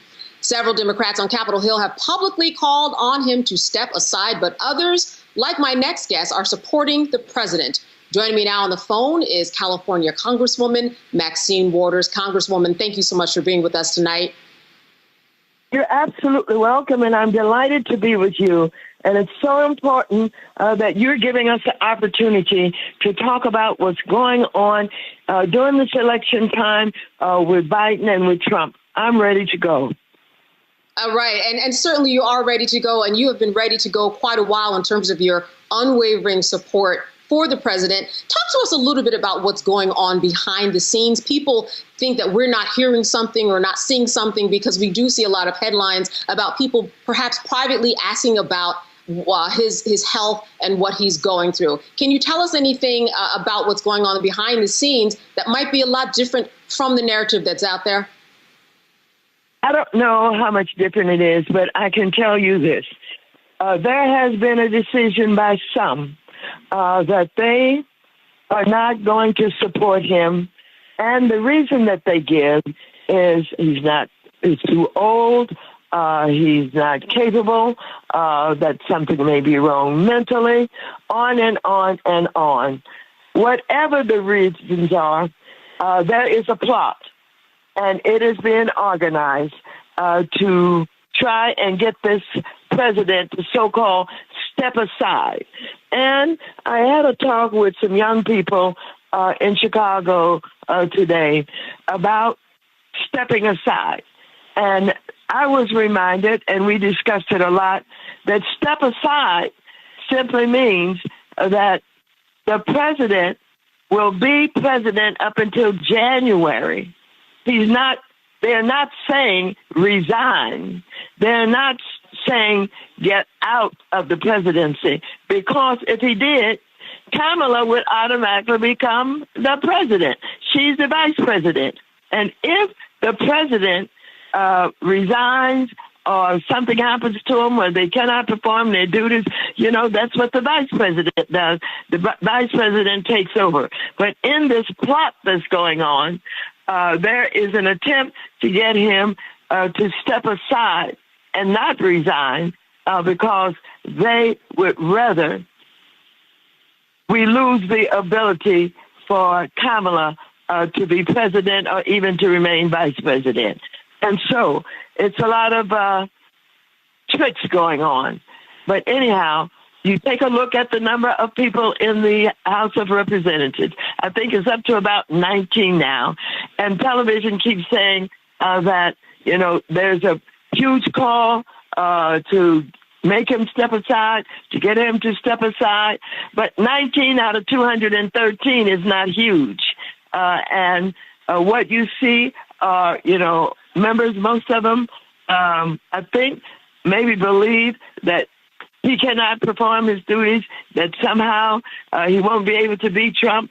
I don't know what they think, but something is going on. And I support Biden staying. He is our Democratic nominee. He won in the primaries, which makes him our nominee. And we should get behind him, and we should work with him, and we should ensure that he has the opportunity to get on that campaign trail and beat Trump the way he has already done. He beat him before, he can beat him again. Now, Congresswoman, certainly this has been an interesting process so far in terms of this campaign, beginning with what happened on June 27th with that early debate. And the president has done many things in order to try to make up for that or show that he is the one to be chosen. What do you think are the next steps in terms of what he should do on the campaign trail to make sure that people are behind him? Just strategy-wise, what are we going to see? Well, absolutely. And he's committed to staying out there, going to all of our frontline states, making speeches, explaining his public policy. But I think that in addition to what he's doing, that the secretaries, the appointees, all of those people who are carrying out his strategies should be out on the campaign trail also. And I do believe that all of the members of the House of Representatives need to do a better job of explaining the policies, how they work, what he has accomplished, what it means to have the lowest unemployment that we have had for many, many years, what it means to have an infrastructure program that creates contracts and jobs and opens up opportunities for minorities to be involved in procurement in the ways that they have not been involved historically. He is good on everything from climate change to reproductive rights to support for small businesses, doing everything that was needed during COVID to make sure that the frontline workers had everything that they need to be protected, like the nurses and the doctors, and making sure that they get the vaccines into minority communities because they had not been doing it before. Trump had told us just to drink some bleach. And so the comparison, there's no comparison. I mean, Biden is an honorable, upright man.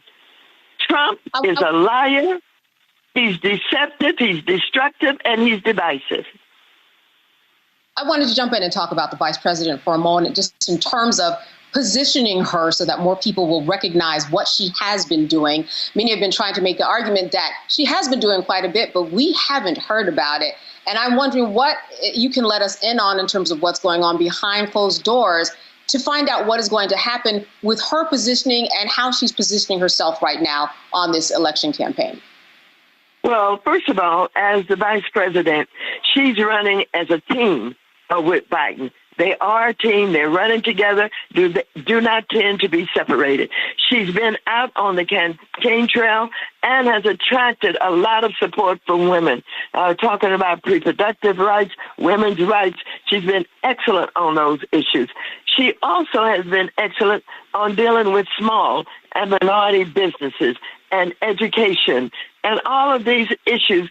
Some people don't pay attention to the issue unless it's an issue that they care about. Well, if you care about health care, if you care about not only contracting and the opportunities for people to have jobs and positions that they've not had before, like diversity and inclusion, then you know what she's been saying and what she's been doing, and she's going to keep on doing that. Last night, she was on international policy, talking about what is going on with Ukraine. And so she's well qualified.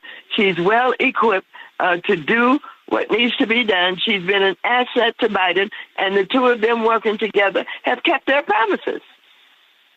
I want to end on this question. George Clooney, in his op-ed in the New York Times, I'm sure you have something to say to him about staying in his lane. And I just wanted to give you the opportunity to speak to the George Clooneys of the world who are making their opinions be known in a big fashion. Well, what I want to do is I want to make known to people of color and to women and to poor people and to working people, all who have been helped with this presidency. We've got the power. I don't care what anyone celebrity has to say. We've got the power, and we better know how to use it and exercise it. We're going to have a significant number of delegates at the convention. We are going to have the opportunity to vote like we have never voted before, at least as well as we've voted before, in order to support our nominee. Whether it is, the New York Times or, the Washington Post or any of the newspapers with the editorials, okay, they have a right to say or do what they want to, but they don't make the difference. They don't determine. It's the people who vote who make the difference. And I'm saying to our people, we've got to register, we've got to vote, we've got to show up, we've got to mail in those ballots, we've got to drop it in ballot boxes that are being set up, we've got to do whatever it takes to get our vote counted. All right. I certainly know that we will be hearing more from you, of course, on this campaign trail and more. Congresswoman, thank you so much for being with us tonight. You're welcome, and I'm available to you anytime. All right. We're going to take you up on that. Good to see you. Thank you. Bye-bye. Time to get paid, blow up like. Fan-base exclusive audio rooms are here. Now tap, talk, and get paid. Monetize your live podcast and most engaging conversations. You can now create exclusive audio chat rooms only for your subscribers and biggest fans. And as a user, subscribe, listen, and talk to your favorite creators. Now tap, talk, and get paid. Because everyone's a fan of something, and everyone has a fan base. All sorts of drama as to whether or not President Joe Biden should stay in this race. Now, you've seen polling from different sources talking about how black voters feel about Biden in response to the debate. But they're not talking to just black people. Joining us right now is Adrian Shropshire, Executive Director of Black PAC. They have the new poll out, which shows exactly how African Americans, what they think about President Biden after the debate performance.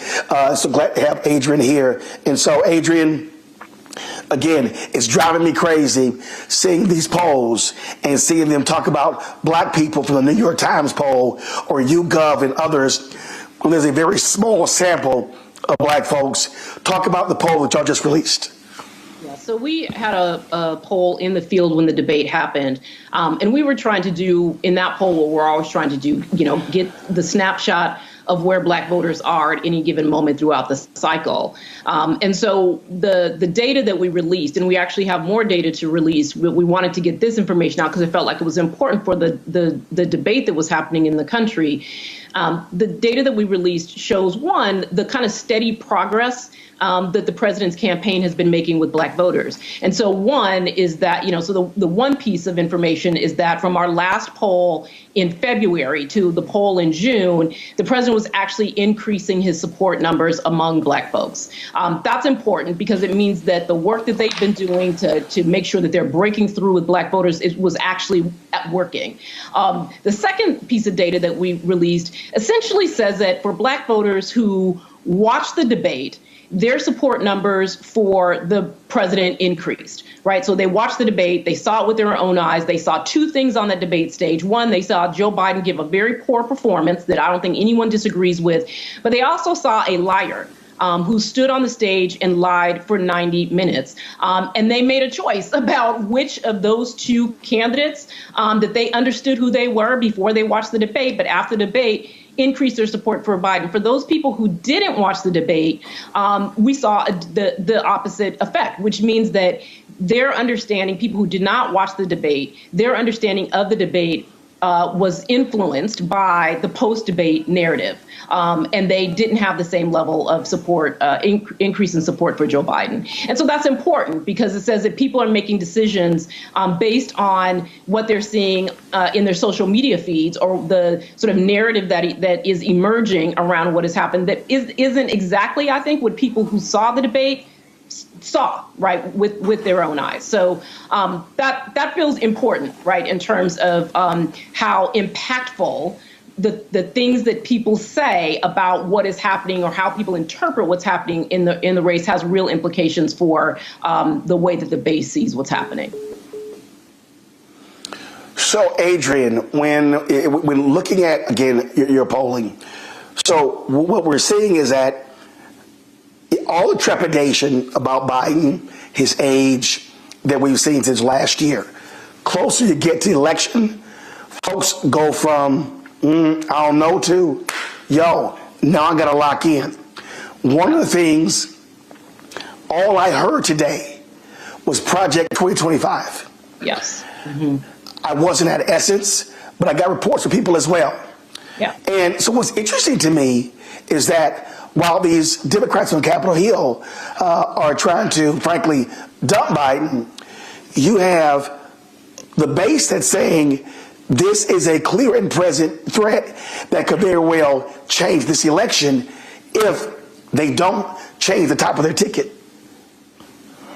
Yeah, so I feel like there is, I mean, I'm an organizer at heart. And so I'm always really clear that the thing that I don't ever want to do is get out in front of the base.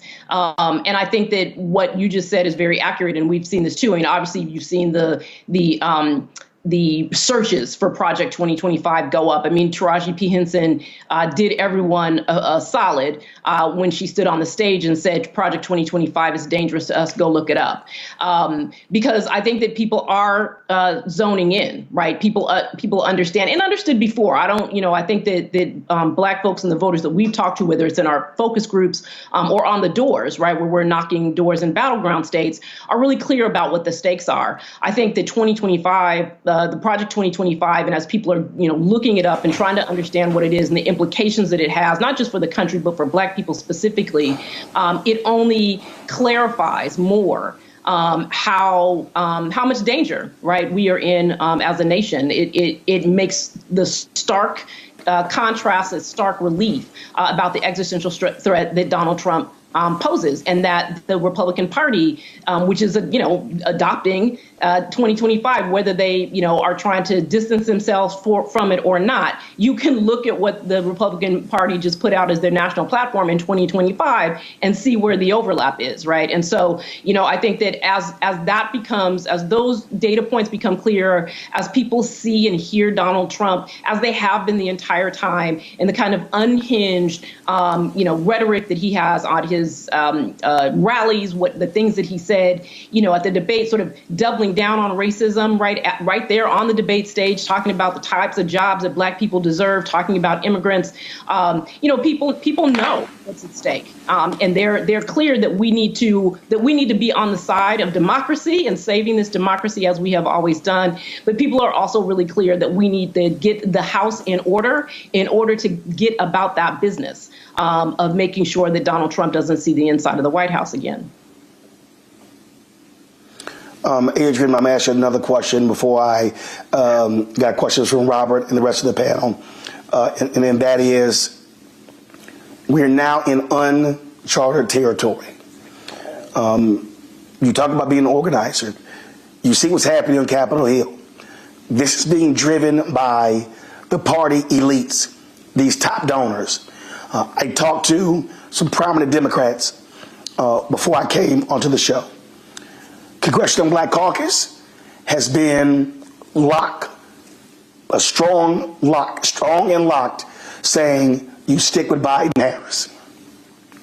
As an organizer, if these donors, and we saw what Nancy Pelosi did today going on Morning Joe, if they are successful in leaning on Biden to drop out,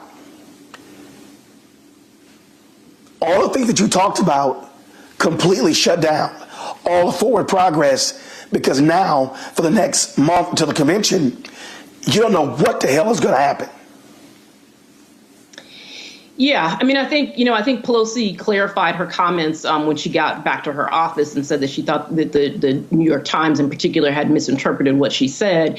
But I do think that there is, I do worry about, there being not enough attention paid to what is actually happening on the ground. And I know that folks are saying that they're looking at polls, et cetera, but I also know what we're hearing as we're knocking on doors, and it just doesn't comport. And so I'm concerned about the base, because I think that in some ways this is not just a potential problem for this election. I think that it has the potential of having long-term damage within the Democratic Party if the base feels like it is being disrespected. And we have to remember that there was a primary process and people voted, and they voted overwhelmingly for Joe Biden. And I think, it is critical to not just simply dismiss the will of the people from the process that they understood to be the process that was going to get determine who the nominee was. And so I just think that there's some, folks need to be careful about what they're doing right now, and particularly given the conversation from the last part of the discussion about the vice president and the sort of early sort of rhetoric that we were hearing when people first started calling for the president to step aside with the notion that someone would replace him other than the vice president. And obviously that has toned down, and that you have folks now coming out and saying, of course I would support the vice president if she was the nominee. But I think that even the mere suggestion that the sitting black vice president of the United States would be jumped over already has potential to create disunity, and I think that disunity is not necessarily just in the short term, but can do long-term damage to the Democratic coalition. Robert, for joining us this afternoon. I want to go straight to Scott Bolden for questions and the rest of the panel. Scott? Yeah, thank you for being on. So when you're in the field, when you're in the field, so you're saying that the black voters in this country are still behind Biden, notwithstanding that performance, still anti-Trump, and that the Democratic Party needs to stay the course and stop talking about getting rid of Joe Biden. I think I'm right about that, right? Well, what we haven't seen is any noticeable change in our conversation, right? So we haven't seen, when we're asking folks, what their top issues are, when we're asking them what their vote choices are going to be, we haven't seen the last 2 weeks any big change in that. Voters are still saying that they support, the majority support Biden. We see very little support for Donald Trump. We do see some support for third-party candidates, which again is something that needs to be taken into consideration in terms of strategy. So I think we are seeing steady responses from the black voters that we are talking to in battleground states. What I'm saying is that those who are in this conversation about how this nominating process is going to turn out really need to prioritize what voters are saying. And obviously, black voters are a part of the Democratic coalition, but a significant part of the Democratic coalition and significant part of the coalition that is going to elect any president to office. And so that attention needs to be paid to what folks are saying and where folks are. And I think that if we're not seeing significant abandonment, then the question of who should be the nominee, particularly that we've given the fact that there has been a process. And if you can't explain away to people how they voted for someone and then the nominee is going to change, like you have to bring people along in whatever process you think that you're leading. I got you, but couple one, did you poll on whether they wanted Kamala Harris to replace Biden? And 2 weeks in the field was pretty close to right after the debate. From your expertise, is that too soon to get in the field to get reliable results? Well, when I'm saying in the field, I'm talking about our literal door knocking, right? So not necessarily our polling. And we've been knocking on doors for months now. So what I'm comparing the sort of post-debate responses from voters about support for Biden, those responses post-debate aren't any different than the responses that we saw 2 months ago or 3 months ago. That's all I'm saying in terms of that. So, but I think that if voters are consistently saying that this is the candidate they're going to support, then that's what they mean. We did not and have not asked whether or not voters will support the vice president as the nominee. Partly because again when in our poll we were in the field, right, when the when the debate happened. And there was not a conversation in that moment about who might come out on the other end. And also, as far as I'm concerned right now, Joe Biden is actually still the nominee. So for the moment, we're still asking questions about him until that changes. Otherwise, we're engaging in a hypothetical that has not emerged. And I don't want to be a part of confusing voters any more than they already are. Yeah. Thank you. A question? Do I get to ask another one? Well, let's go to Rebecca. You know, I got plenty of questions, man. We know, Scott. We know. Rebecca, go ahead. It's my turn now, Scott. So, Adrian, in 1984, the party elites understood that Ronald Reagan wasn't competent for a second term.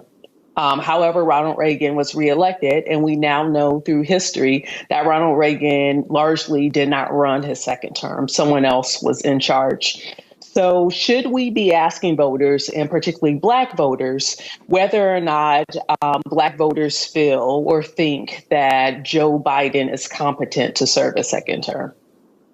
Well, I mean, I think all those questions are completely legitimate to be asking voters. I think that, if there is a debate that is raging, right? And I don't think that we want to leave voters out of that debate. If there are questions that are being asked, then we should be asking everybody, right, who's going to be a part of the process to make this determination. So I think it's totally legitimate to be asking voters that right now.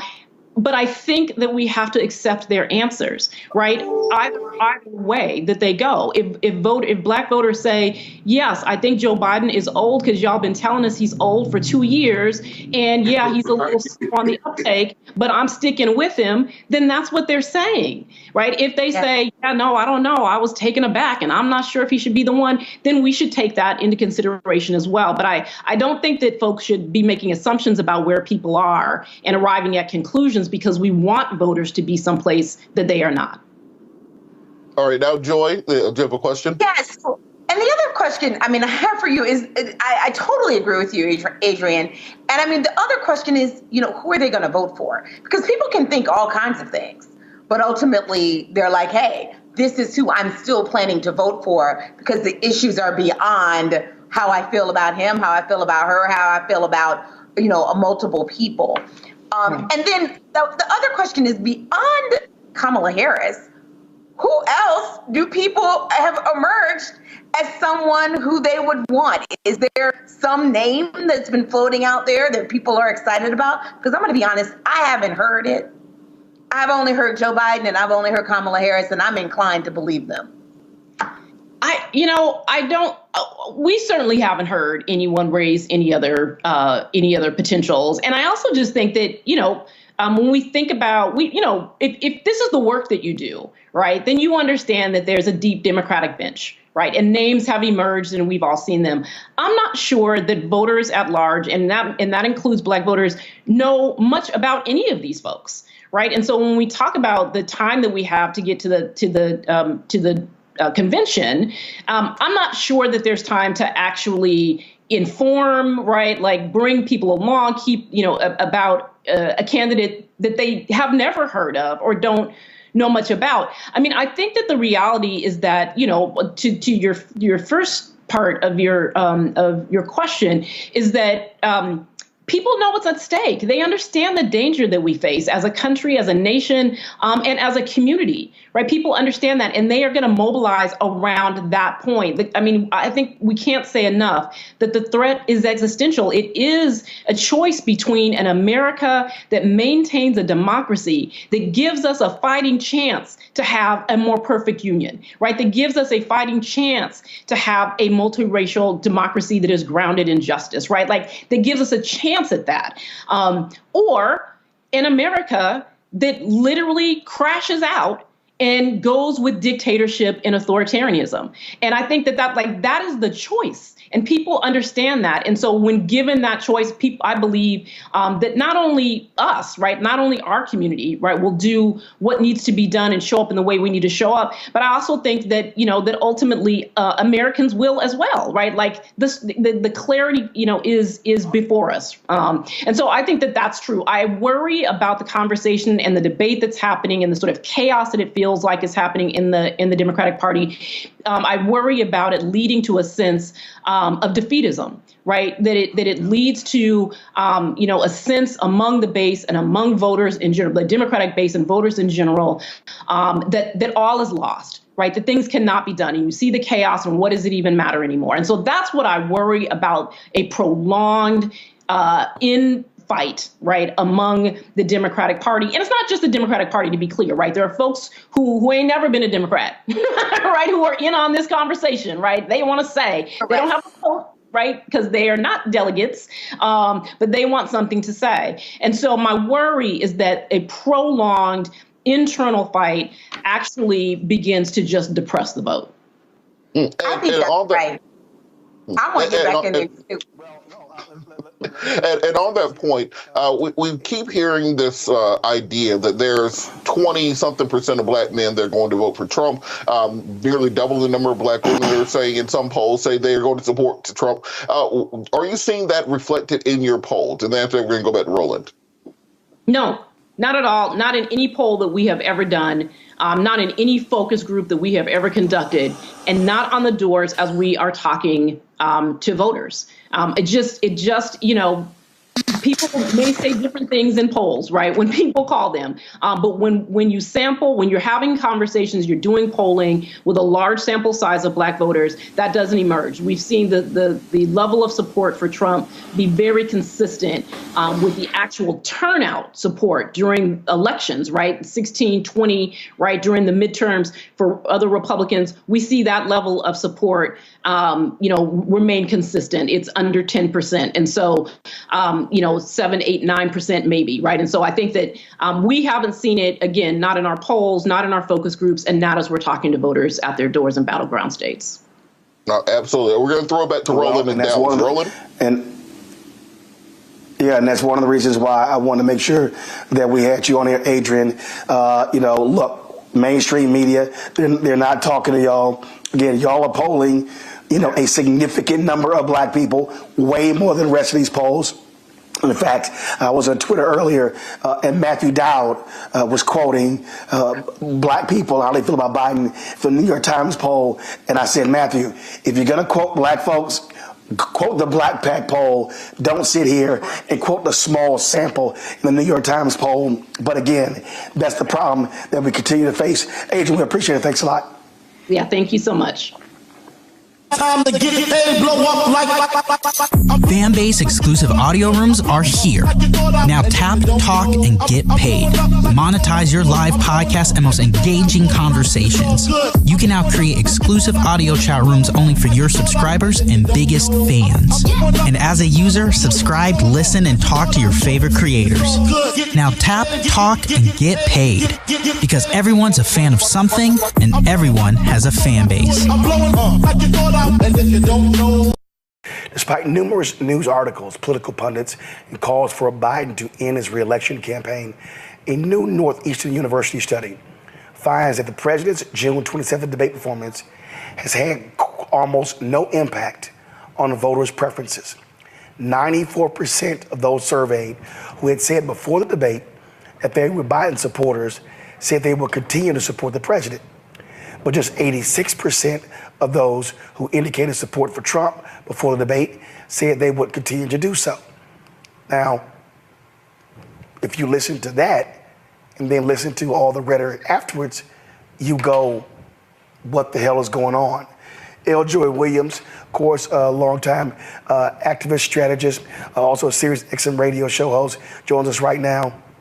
And L. Joy, just what do you make of the insanity that you're seeing among Democrats trying to get Joe Biden out of the race? No plan B, nothing about Vice President Kamala Harris, and they are creating dissension in July when the election is less than 120 days away.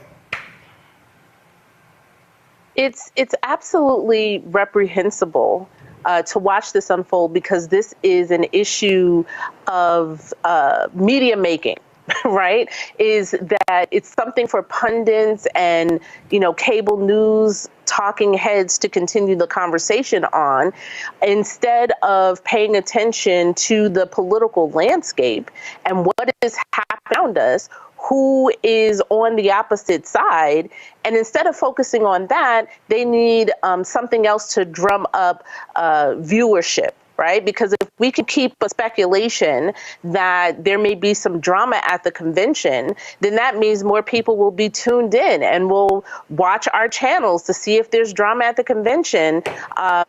Our ad sales and all of that stuff will go up. That literally is what I believe this is all about, because it's not as if there's some huge mass of voters or of Democrats calling for Biden to step aside. Out of the 200 or something, the 300, both from the House, the Senate, and other leadership, I think with the last count was like 9 or 10. Right? And some of who are not even in a position on a federal level to make that decision. And so at this point, I believe that Biden is doing the right thing, which is I ran for the American people, and I'm going to continue to hear from and speak to the American people. And as you pointed out, none of this is swaying people from supporting him. And, the question I really have, besides they have no plan B and skipping over the vice president, is if we were actually in the streets doing the work that we need to be doing in order to win, then I would have maybe a little bit more sympathetic ear to people who are bringing up this concern. But we're not. Those donors that have the concern, how much are you investing in supporting the organizations that need that money now so that they can continue to be on the doors and on the phones and engaging people? That is the work that we need to do to win. And all of this conversation and talk and releasing statements and letters and everything, having serious concerns, take your serious concerns and get out in the street and actually do some work. Christopher Boozy, Eljoy made a point there about infrastructure. Let's be clear. Right now, Biden-Harris has about 1,000 staffers, 100 field offices.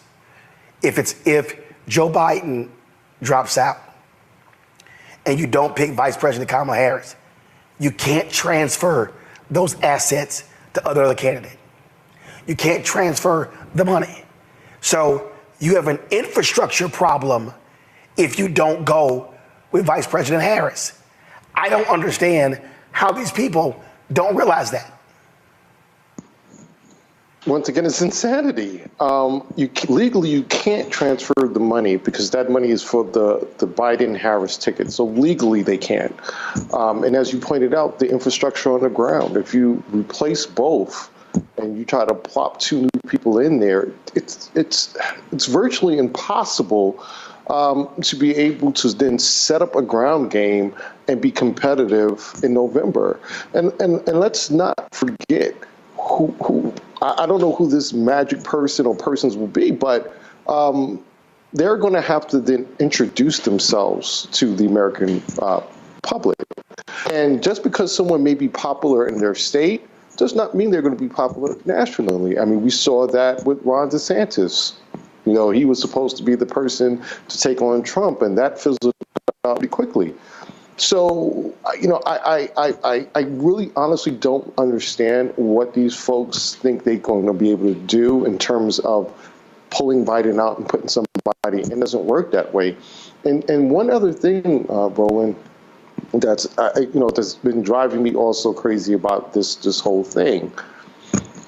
Let's pretend we could do this, right? Let's pretend that we could take whoever and put them and replace Biden and Harris. How are they going to get that person or that ticket on every ballot? It's not going to happen. It's basically too late. And we talked about that a bit earlier, but there will be legal changes, and more than likely that candidate will not be on every ballot. Eljoy, here's something else that I'm just sitting here like. I saw this story the other day. Here we go to my iPad. You got New York Democrats, your state. Oh my God, we might lose New York. What the hell?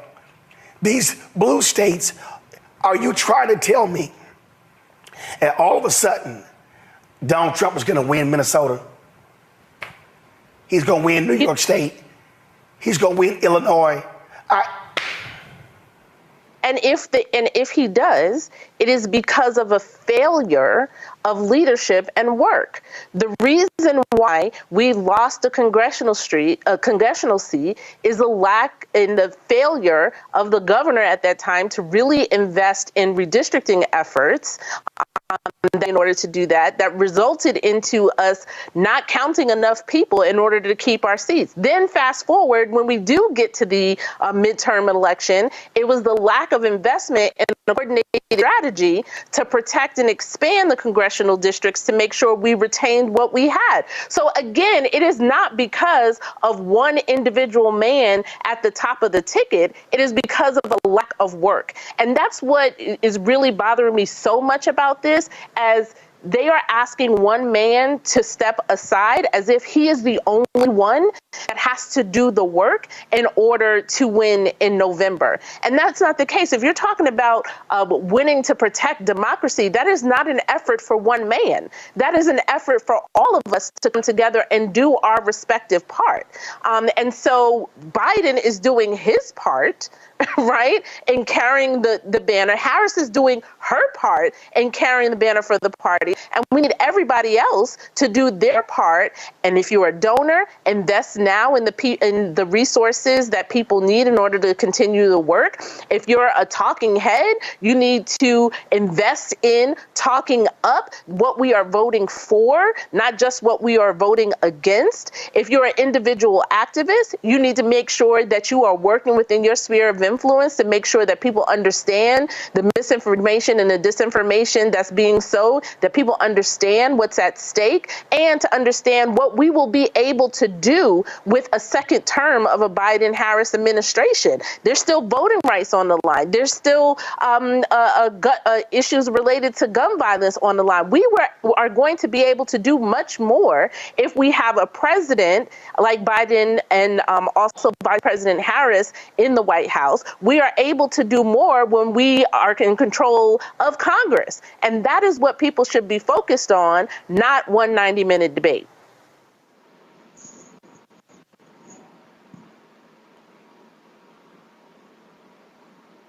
Lauren, on that point there, I mean, you're seeing these blue you take New Hampshire, okay? So the folks in New Hampshire are still caught in their feelings because the primary was changed. Well, I'm sorry, you don't have the right to be first in the nation and say screw everybody else. Yeah. And so this is the childishness that we're seeing in the country right now. Yeah, pretty much. How you doing, El Joy?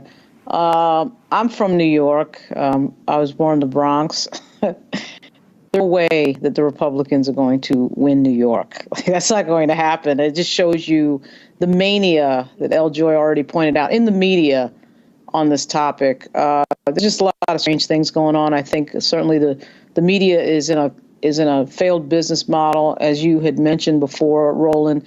They want Donald Trump in there to make money. I don't care what anyone's. I'll never be able to prove it, but everything that they do is to get him into office, to drive excitement, to drive traffic to these websites, and to drive attention. And I cannot believe that it's just an amazing coincidence that they just happen to be doing everything under the sun, and particularly the New York Times and CNN, to drive excitement and controversy, and it just happens to all go in the direction of their bottom line in terms of web traffic. So, it's weird. It's a difficult situation, I think, for everybody, as we know, because in fact, it may in fact be true that the president does have a cognitive issue that does need to be dealt with and should be discussed. It could be true that the White House, the senior staff of the White House, was hiding that for a amount of time. Those things do need to be confronted. But at the same time, what we know is that there is only one person who's beaten Donald Trump, and that is Joe Biden. There's never a brokered convention in the history of American politics that has led to a win for that party. And the last two times that this happened where the incumbent president left, which of course was Truman and LBJ, that led to a Republican coming in, Dwight Eisenhower and Richard Nixon. There's no history for this succeeding. So this is an interesting moment for the Democratic Party, and I do think it reflects an inability to turn the page to the next generation, and that next generation is extremely diverse and in a lot of cases extremely black. We'll see what happens. Joy, here's also where I am a little confused when again looking at all of this. So you've got folks saying, oh, in these swing districts, he's dragging people down. In the New York suburban districts, isn't it the job of the congressional candidate to be making the case to their voters? This is why I say this is people being lazy. This is people wanting to rely just on the top of the ticket in order to drive turnout. And those of us who actually do elections, who actually work in the streets, who actually do campaign, I think Simone Sanders said that before, it's not just the ticket that drives people to turn out. And in fact, I think I talked about this in some of the tweets I highlighted. The other side, Trump has a ceiling. Right? There is only so many people that the Republicans can persuade. They have their base, and there's only a small amount of persuadable voters that they can persuade. While our ceiling is high. All we have to do is go out and engage with people and talk to them about not only what's at stake, but what we can do. It's important that next piece is added, because we can't just do the fear of, Project 2025, which is important and it should be part of our, messaging. But we also have to talk about what we can do. And our ceiling is much higher. We're persuade so many more, not only to vote for the ticket, but also to turn out in general. And for a lot of these races that you are mentioning in swing states and swing districts, it's that 2-3% of people who are infrequent voters. That's all we need to do. And so we have too much work to do for us to be, I don't want to be, Roland, as much as I love being on your show, I don't want to be on here talking about this. I want to be talking about how are we engaging people? What is the messaging that is working to turn out those in that 25 to 45 band? What is working to engage young people? That's what I want to be talking about right now. I don't want to be talking about this. For this news conference, President Joe Biden, it was originally scheduled for 5:30. Was pushed back to 6:30. It's almost 7:30 and still hasn't started yet. Greg Carr, I want to go to you because as I'm looking at, again, this whole landscape, I always talk about I hate process journalism. And if you're Democrats and you're not talking about great economic numbers, you're not talking about inflation going down. You're not talking about the fact that President Biden, in another month, will under his term, will have created more jobs than Reagan did in 8 years.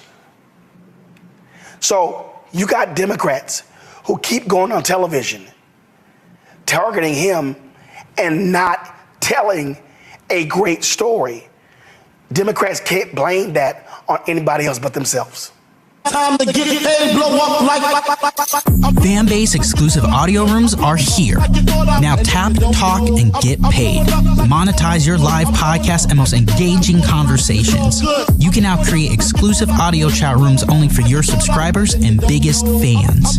And as a user, subscribe, listen, and talk to your favorite creators. Now tap, talk, and get paid. Because everyone's a fan of something, and everyone has a fan base.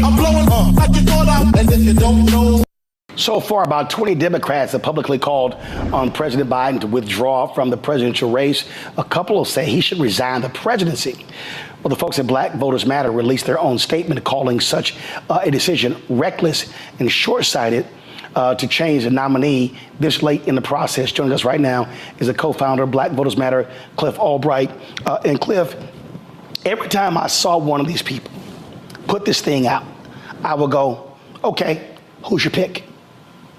Then I would go, okay, if it's not Harris, how are you going to get around the money issue? How are you going to get around the fact that you can't transfer 1,000 staffers in 100 field offices? How are you going to get around trying to build a national campaign on the fly?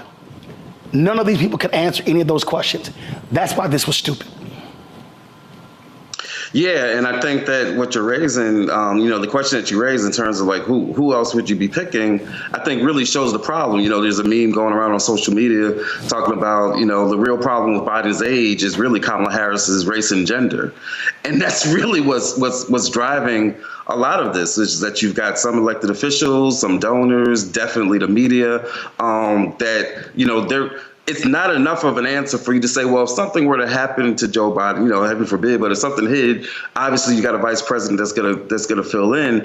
That's what it is that they don't want to see happen. And that's why you see, or that's part of the reason why you see, these calls for him to drop out. Yes, we know that the debate was terrible. Yes, we know that he was old. As Professor Malveaux says, black folk knew that 4 years ago. Like nobody black watched that debate and came out of the debate, wringing hands and gnashing teeth, say, oh my God, I didn't know Joe Biden was old.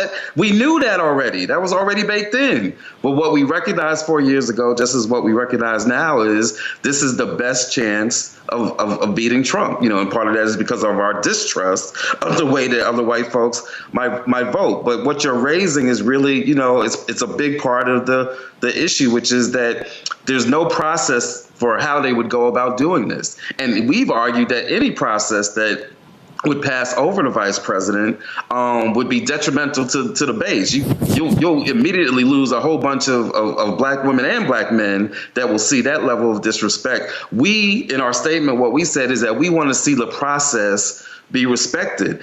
It's not coincidental in our minds that you have this call for the first time in decades. You have this call to ignore the primary results in the very first year when that primary was led by a southern state with a large number of black voters. So the primary system was changed in order to put South Carolina first. And then you put the year when South Carolina and black voters were put first to say, oh, we want to just ignore that there was a primary process. And then 14 million folks, a large number of which are black, voted for President Biden. So as you've said several times, it doesn't make Especially, I don't know about you, Roland, but anytime I see the level of coordination and collusion, like what we saw over those 2 or 3 weeks of the elected officials, the media, the billionaires and celebrities, all of the moneyed interests coming after Joe Biden, real and arguably, coming after him in a way, back in the day where they would say, you an N-word lover, right?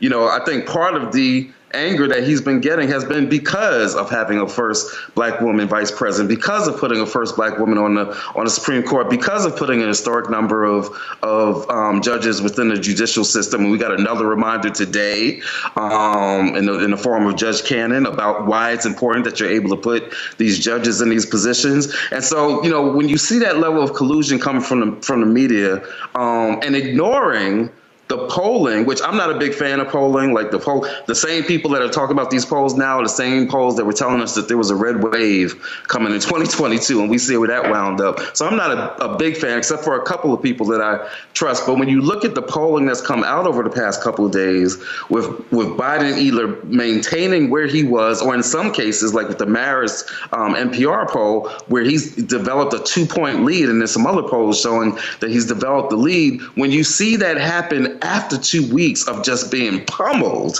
by, his own party and by the media, when you see that, you got to wonder, what would the polls look like if for 2 or 3 weeks, instead of focusing on Biden and a debate, they were instead focusing on Project 2025, if they were focusing on Trump and the Epstein files, if they were focusing on these court cases, then what would the polling look like? But instead, we saw the opposite take place. So it's really amazing that he's still at where he's at in those polls. example here. This Politico reported, I'll go to my iPad, Nancy Pelosi thinks Biden will lose and she was working the phones to replace him. I was told point blank that Nancy Pelosi was not in support of Vice President Kamala Harris replacing Biden. So then you got to ask, well, who the hell were you going to get? And again, history shows you the 2 times Democrats replaced their nominee, they lost. Right.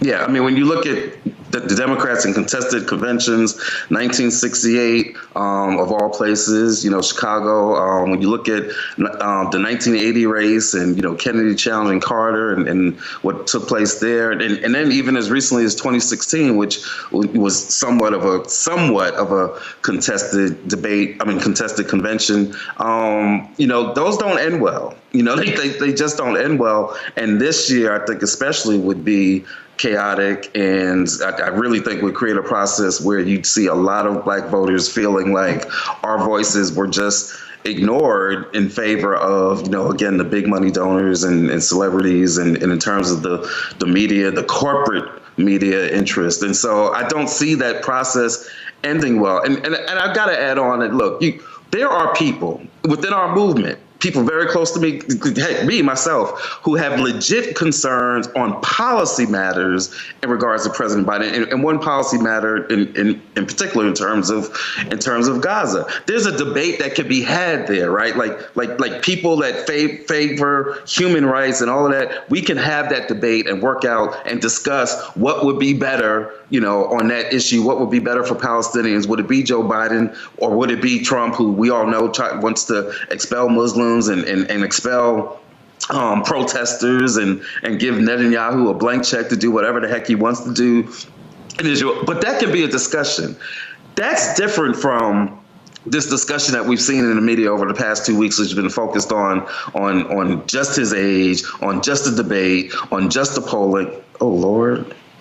I hope I'm still there. But you're here. You're here. That's a different kind of debate. So it's fair game to talk about like real policies. What do we want more? What is the agenda? What was done well? What wasn't done well? Like all that's fair game, right? But this thing that we've been seeing play out in the media, that's been something that we all should be very concerned about, because, again, a lot of it is driven by, again, not just President Biden's age, but the nature of VP Harris as the vice president. Cliff, y'all are out there. You're going door to door. We had Adrienne Shropshire of Black Pac, and she talked about what they are hearing from folks door to door. And what she said is, and it looks, y'all are a nonpartisan organization, but the reality is, she said that they are seeing, as days progress, Black voters are going, hey, I'm not jumping up and down about Biden, but I do know there's a binary choice. And folks are making that choice. And I just simply believe one of the reasons you see these polling numbers the way they are is because, one, they're underpolling Black people, but also you're seeing that Black number go up as you go week by week. So it's sort of ludicrous to make an assessment saying, oh, they're guaranteed to lose based on what you see in July as opposed to what it's going to look like in October. No, and that's actually the same thing that I've been saying, that our organization's been saying, to the media ever since January, or even going back to 23, where people were talking to us about the polling and what are Black folks going to do and why is enthusiasm slow and all of that. And we've been saying for the past year now, wait a minute, right? You can't judge anything a year out from the election. As we get closer, as there's more discussions, as people become more and more clear that this is a binary choice for the most part, right? Because I think for a lot of the year, I think there were some of us that still weren't quite believing that the twice impeached, felony convictions, forward trial, all of that stuff, rapists, some of us weren't really believing that this dude is going to come back and be the nominee. But as we get closer, and again, we've been saying this for a year, that as we get closer to the election, as the reality sets in that this is not a referendum on Biden, that this is a choice between two candidates, as the issues start getting more attention and more discussion, you got people now paying attention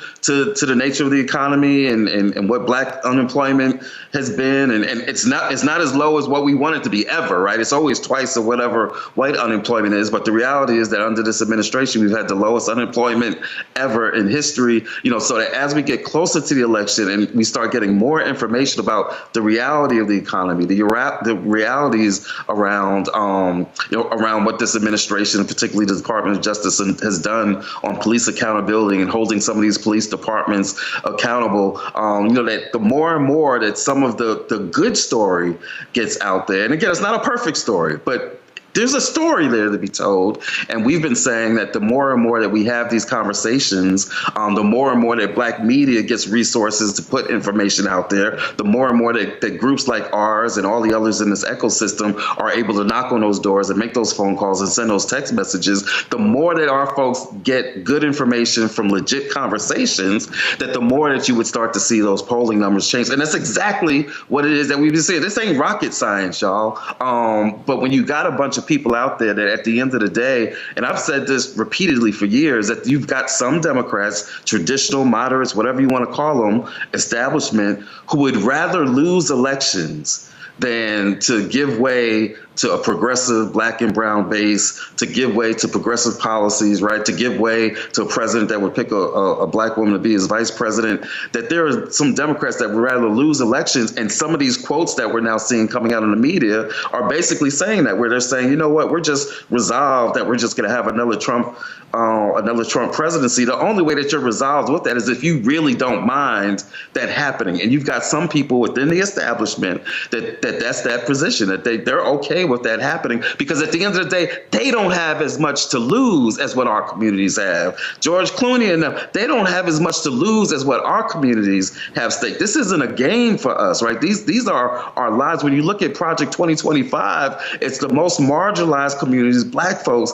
brown folks, indigenous folks, women that are going to be feeling the brunt of 2025. You got this dude that he just announced for his vice president who is out there talking about women should stay in even abusive, violent marriages, right? Because they want to get rid of no fault. Not only do they want to get rid of no fault divorce, they don't even want you to be able to get a divorce, even if you're getting abused. This is not a game, right? And there are some people whose lives are going to be more greatly impacted than others. And those are the folks that, to a large extent, in our communities and our conversations, that are saying, stay the course, whereas some of the other folks that got that luxury, that have that privilege, they want to play games around having some lottery system to pick the nominee. Last question I have for you before I go to my panel with questions. I believe this 100%. I want to get your take. Do you believe that Project 2025 is going to play a crucial role in driving Black, Latino, and young turnout? Yes. I think the more that we have these conversations, the more that people learn. And shout out to Taraji P. Henson, who did more in 30 seconds at the BET Awards to raise the profile of Project 2025 than most media had done. And shout out to Simone Sanders, who on her show, she had the dude at the Heritage Foundation, who came on, and, some people were critical because we say, well, why do you give them a microphone, right? And sometimes you give them the microphone so that they can expose themselves. And so Simone Sanders on her show was able to do that. That's where the president of Heritage, which for those who don't know, Heritage Foundation is the group that's behind Project 2025. Also, a group which was founded, as they speak about heritage, they were founded and in the early years put a lot of attention, and still to this day, to reinforcing school segregation and trying to fight against integration. That's the same Heritage Foundation that's behind this Project 2025. But I think that the more that people learn about it and talk about it Biden, talk about all the different ways that they're trying to take over government and get rid of voting rights and you know, send women back and you know, we're going to be doing a series of one-pagers talking about the things that are specifically targeted to against Black folks, things like continuing the attacks on affirmative action and DEI. In fact, they want to take the Department of Justice and Office of Civil Rights, and instead of it being to enforce, you know, the Civil Rights Act, they want to twist it around to say that civil rights moving forward is going to be investigations of anti-white discrimination.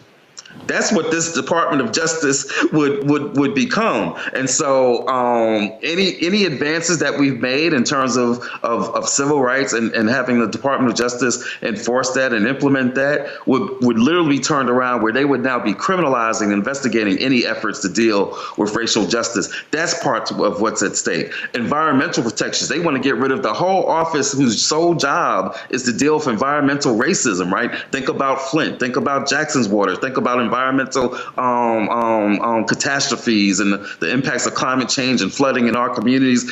They want to get rid of that office, right? They want to get rid of anything that tracks racial conditions, right? Because you can't make a claim that Black folks are facing inequities if you're not even tracking the inequities. They want to get rid of all of that. So there's several pieces of this 900-page document that specifically target Black folks. And the more and more that we have those conversations, we believe the more and more that to your point, Roland, that Project 2025 trumps Project 2025, because we got to make it clear. This is Trump's, and Professor Malveaux was just talking about this. This is Trump's Project 2025. These are his people. These are his former administration, his former advisors, and not just former, but these are people that he is saying that he's going to be bringing back if he were able to get back in. So this is Trump's Project 2025, and we got to remind people of that every opportunity that we get, because it's not a game. And I argue that this part of what this so-called shooting, and that's a whole nother discussion, but part of this,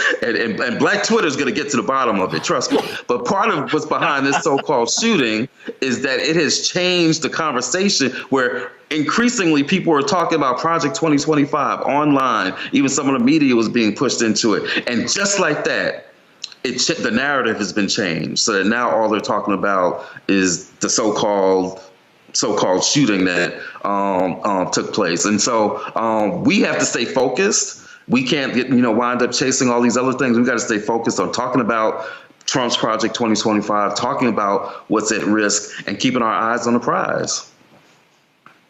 Lauren, your question. Cliff, good seeing you.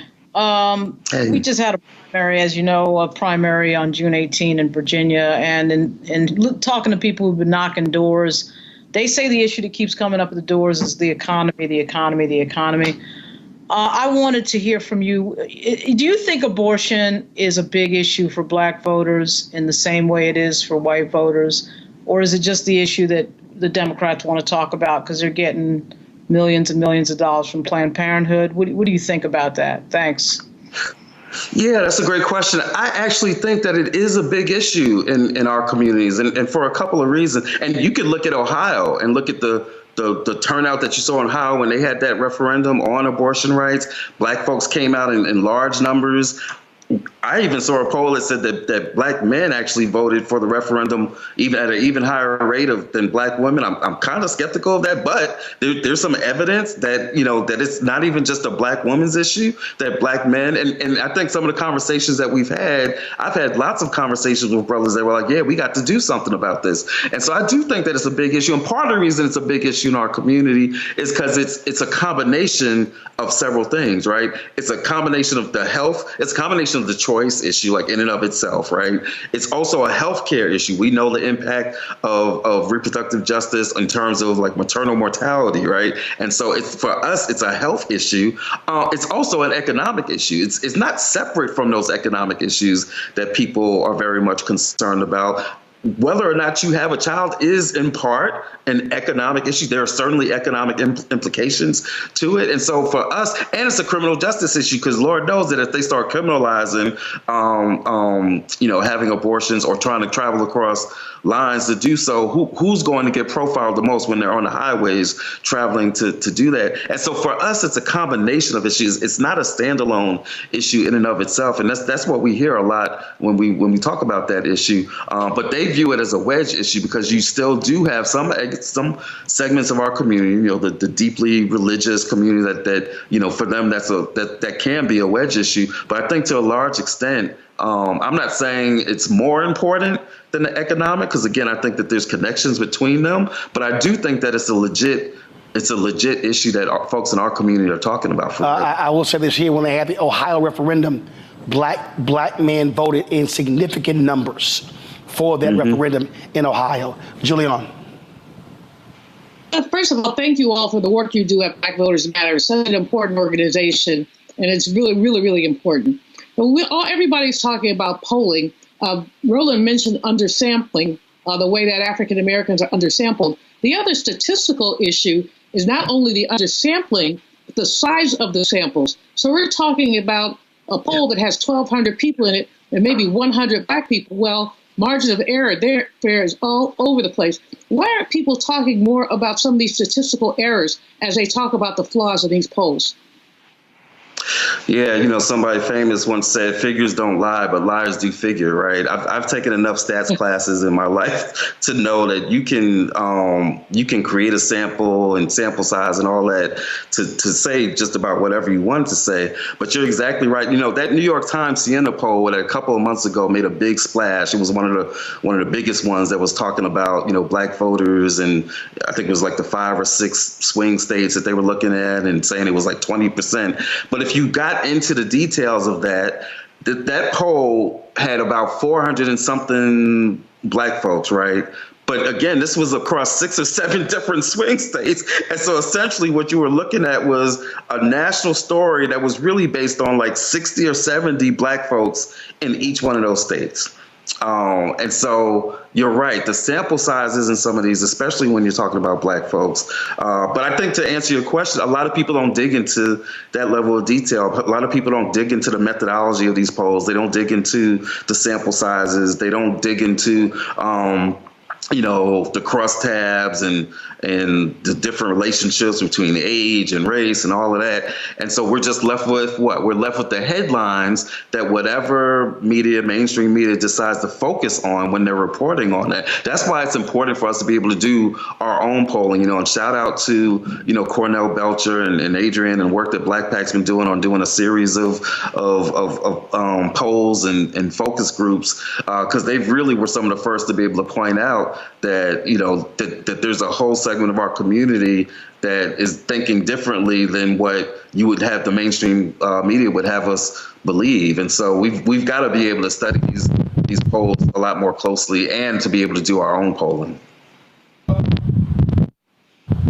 Thank you so much for all of your work, and it's so appreciated and needed.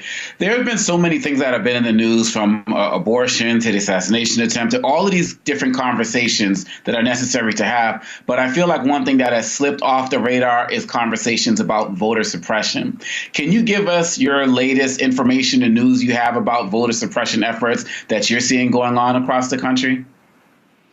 Yeah, I'm so glad you raised that, because it's been one of my biggest frustrations. And I say it to every journalist that tries to talk to us about these polls and about Black enthusiasm. And I make this point: Black turnout is not just a function of Black enthusiasm. Right? Black turnout is not just a function of Black enthusiasm. It's also a function of to what extent we have the right and we have the access and the ability to cast our vote. Right? When we weren't voting in the South, throughout Jim Crow, it wasn't because we weren't enthusiastic. Right? If enthusiasm was the only thing that mattered, that we would have been voting in big numbers, throughout the entire 20th century. But we weren't. And why? Because we were in the midst of Jim Crow, and there wasn't the legal framework that would let us act act on our enthusiasm, act on our hopes and dreams for how we could control our lives. So black voting has never just been a function of how motivated or how enthusiastic we is. It's also always a function of voter suppression.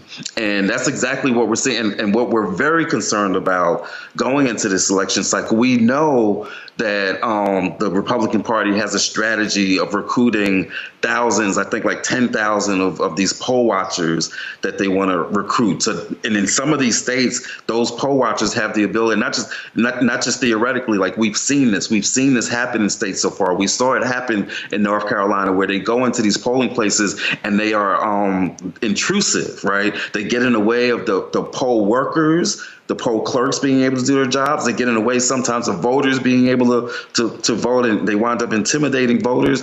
And so, excuse me, I think I got whatever Roland got. And so what we've seen happening is that voter suppression continues to be a major problem, and especially in some of these battleground states, in Georgia, in North Carolina, even in states that should be more of a battleground, but part of the reason that they're not is because of the voter suppression. Florida should be a lot more competitive than it is. People look at why did the last Florida election go the way that it went, and they think it's just because Rick DeSantis was possible. No, it's also because Florida passed one of the worst voter suppression laws in the country. And so to answer your question, so some of the things that we're seeing are, attacks on every phase of the process. They've made it more difficult to vote by mail. They've attacked drop boxes. They're still reducing the number of polling places. Of course, we know what they do with the photo ID, both for in-person as well as when absentee voting. And the thing that we've been saying for years, and we have got to keep an eye on this, y'all. The thing that we've been saying for years now,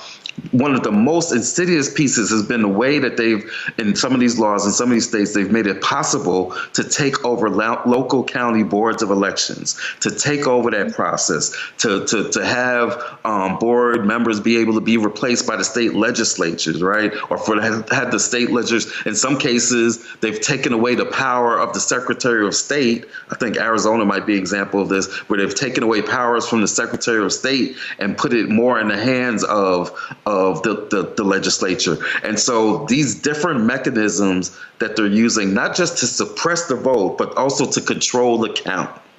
That is something that we have got to keep a very close eye on throughout this election cycle. Time to get paid, blow up like. Fanbase exclusive audio rooms are here. Now tap, talk, and get paid. Monetize your live podcast and most engaging conversations. You can now create exclusive audio chat rooms only for your subscribers and biggest fans. And as a user, subscribe, listen, and talk to your favorite creators. Now tap, talk, and get paid. Because everyone's a fan of something, and everyone has a fan base. And if you don't know, you've got a letter that some Democrats are sending saying, stop this, don't do this roll call, it's not right.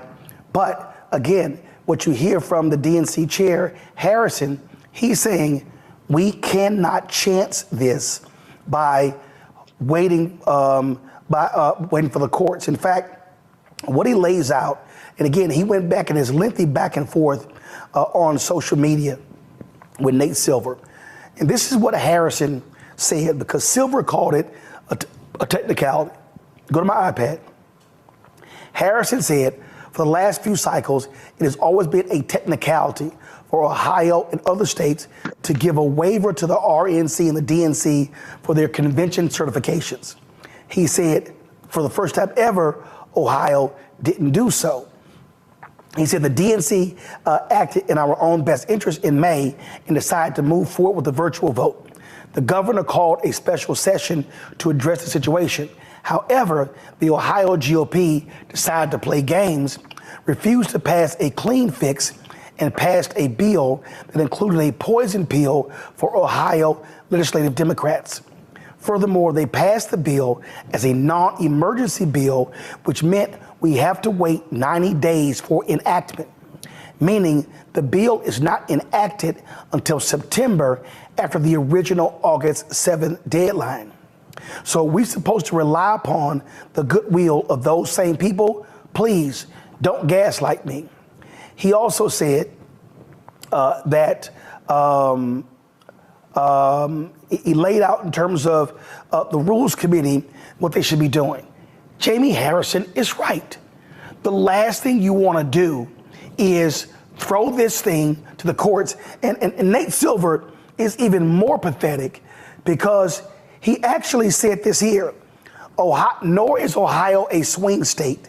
If Biden's name is on the ballot in Ohio and Kamala Harris in the other 49 states, it wouldn't affect his odds of winning the Electoral College one bit.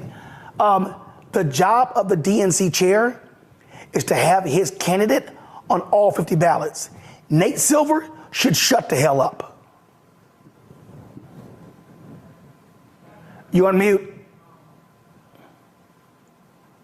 Sorry about that. I said Nate Silver has been a problem for a while. Nate Silver is one of these people who's very technically astute, but doesn't really care much, I would say, for the politics of everyday people and the lives that they have to live. And the fact of the matter is, if we have a state that can simply take someone off the ballot, this is going to be a problem for the citizens of that state. It's essentially taking away their right to vote. And if you don't think that's a problem because of what statistics tell you, then I think you need to go back and really figure out what this is about to you. I think a lot of people approach political science and politics as it's just a matter of crunching numbers, but this is real people's lives. And so whether it affects the statistical outcome or not, it doesn't really matter. What matters is the rule of law. What matters is the principle of elections and what they're supposed to be for. So if it doesn't matter, it doesn't matter to Nate Silver because his life functionally won't change because of this. It matters to the people of Ohio, however, in particular the Black folks and the Latin folks in Ohio who essentially won't get a vote that day. So this is, I think, again, politics run amok. And part of the reason why people are so confused about what to do, because they get mixed messages like this. And when you start talking about what is statistically anomalous and telling people it essentially doesn't matter, they shouldn't care, then why would anybody show up? I mean, what's crazy here, Larry, you don't chance anything. You don't say, well, you know what? We could just, it's a weak case.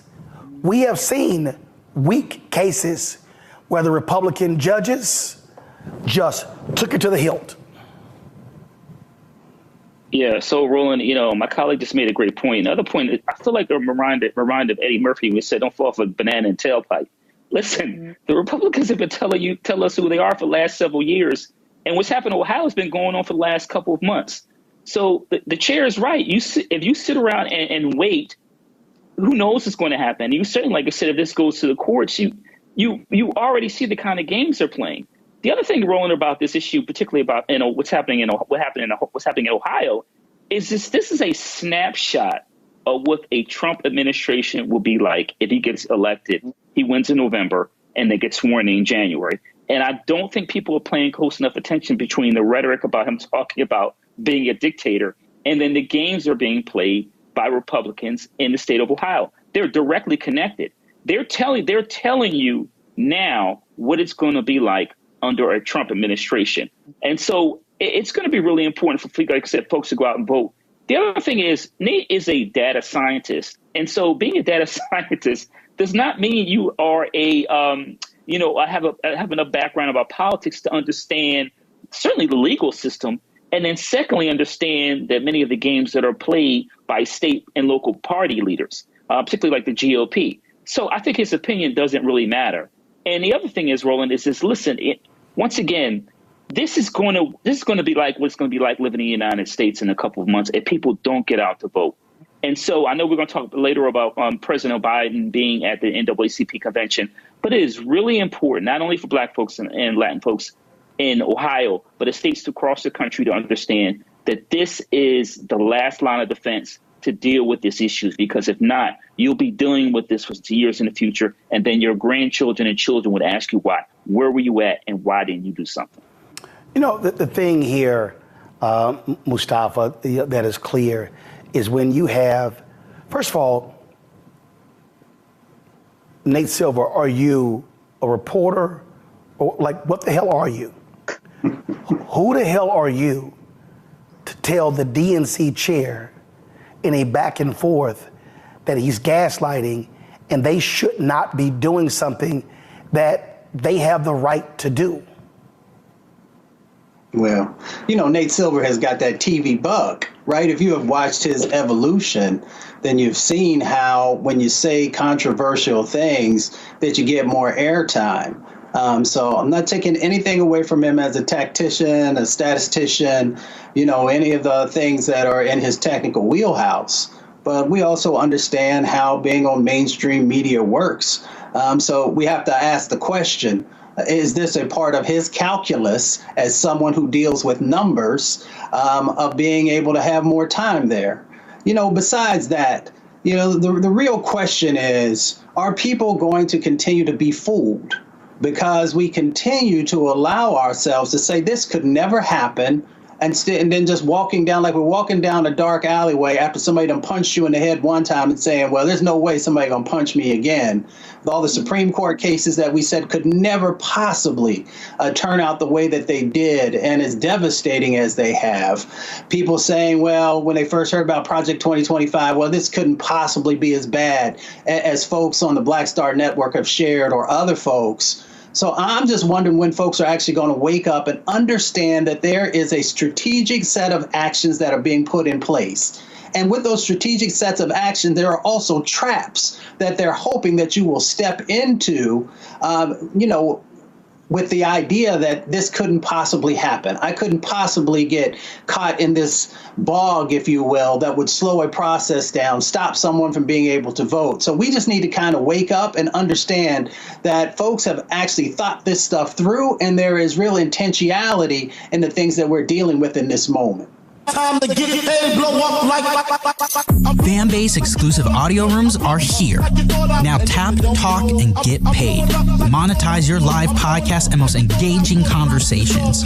You can now create exclusive audio chat rooms only for your subscribers and biggest fans. And as a user, subscribe, listen, and talk to your favorite creators. Now tap, talk, and get paid. Because everyone's a fan of something, and everyone has a fan base. Ohio Congresswoman Joyce Beatty, former chair of the Congressional Black Caucus. Congresswoman, always glad to have you here. Congresswoman, listen, my parents have worked political campaigns. They've run phone banks. They put up yard signs. They hung door knockers. Yeah. They've been poll workers. I have been in and around politics, passing stuff out on election day, you name it, all that stuff, since I can remember, since I was 6, 7 years old. I have never in my life seen a party viciously attack it's the top of the ticket, an incumbent president with an unbelievable record like what we are witnessing right now by a handful of Democrats in the House, but a bunch of donors and other so-called elite Dems. Roland, I'm right with you. And like you, most of my life I've been dealing with politics, whether it was an elected official, whether it was putting yard signs up, being part of the strategy team. And that's why the Congressional Black Caucus, I'm so proud. We have been standing strong, and to quote Jim Clyburn, we're riding with Biden. And you hit the nail on the head. I cannot imagine why we have an internal fight with Democrats. And no one's given any options. They're saying, we don't want to change the rules of the DNC. We want to create our own rules and have a brokered convention, let people submit nominations. When we have a president that has delivered more than any of our past presidents, especially when you talk about healthcare and education and you talk about Black Americans. What happened to us riding the tide with our president who has delivered? Just today, the stock market is up 700 points. When you think about the polling earlier on your show, people were pointing it out that he is on the uptick with this. And you're going to take a 90-minute speech and start unraveling this close to the election and the convention. It does not make sense. And we have to hold our grounds and fight for Joe Biden because he's been fighting for our democracy. And here's the thing, we're misguided because the enemy is Donald Trump and J.D. Vance. I'm from Ohio. J.D. Vance is bad for Ohio, and he is certainly bad for America. And we should not be sidetracked and distracted when we have someone that's going to be a dictator, someone who is saying if he is elected on day one, he's going for retribution and revenge. He has openly said he could stand on Fifth Avenue and kill somebody or shoot someone and nothing could be done. 34 counts he's been indicted on. I mean, come on. I mean, you think of something that's negative, and that's Donald Trump. Donald Trump. So, and again, for the people out there watching and listening, the Congressional Black Caucus has been under intense pressure to break. Yes. I know, I've been talking to many CBC members. Donors have been calling y'all. Yes. They have been trying to get y'all to break. Yes. Other Democrats have been they've been trying to pick off different CBC members because the CBC is the largest caucus, the Democratic side. They know if they are able to put cracks and break the CBC, the doors blow wide open. Absolutely. Absolutely. But let me just tell you, and you are right, there are people putting proposals out there, floating names of people that maybe we're supposed to be impressed with. But let me just tell you, I've never been more proud of our leadership. Stephen Horsford has been traveling the United States. I've been with him most days. Jim Clyburn, as we all know, spends a lot of time with President Biden. And here's the thing. We have so much at stake, our democracy, our freedoms, and we could also, in our lifetime, Roland, have a black man, Hakeem Jeffries, to be the Speaker of the House, the third most powerful person in this country. And we are just months away from that. So I got to ask you, and again, I've been sitting here and watching all these moves, these machinations. And it's real interesting. And I love it how they keep saying, oh, we need a fresh, vibrant, new voice. Yes. And I'm telling you, here's the deal. Biden told some of these people he would not drop Kamala. That's right. That's right. So he's her greatest cover. She serves at the pleasure of the president. So their deal is, well, damn, we can't take her out. But if we take him out, then we can take her out, and then we can run Gavin or Gretchen or Josh. That's what's going on here. This is all a ploy to take out Kamala Harris. It's not solely about Biden. They want to take both of them out. Roland, you are so on point as usual. And I said to a group of folks the other day, okay, you want change. They quoted, his 90-minute speech, and we don't think that he'll make it. He can't do it. And I said, but we have an amazing vice president. She has been tried and tested. She ran for president. She has been elected in California, served as a first Black woman. So the pressure has been on her, and she is the vice president. Not one of them said, we don't want Biden because we have Kamala Harris. And let me just tell you, from this Black woman, they will not attack my president and jump over Kamala Harris. We will not stand for that because we stand with our vice president, as she has said, she is running with Joe Biden. Because you're right, they don't want her either. See, I mean, and I keep telling people, y'all, the coup d'etat is sitting right in front of you. That's right. It's sitting right in front of you. And what's amazing to me, and you don't have to say it, I'm going to say it again. Nancy Pelosi is not standing with Kamala Harris. I don't know what Barack Obama doing, but all this other little stuff, and I said it, this is the time that Barack Obama should come out and stand with his vice president and say to the party, enough of this. This is where Obama should be the leader and say, listen, the man has said he's running. I saw an interview. Cory Booker was on CNN. He's like, I trust Joe is going to make the decision. I'm like, he already made it. I mean, he said, how many more times did the man can say it? He said on national TV, he has said to me in person, in the last 30 days, I have been with him. I have traveled with him. I am going to Milwaukee tonight to be there tomorrow to do some counter. And I am telling you, Joe Biden has said, I am running. I am not getting out of this race. And once he said that, stock market went up. His points went up after every speech that he gave after the debate.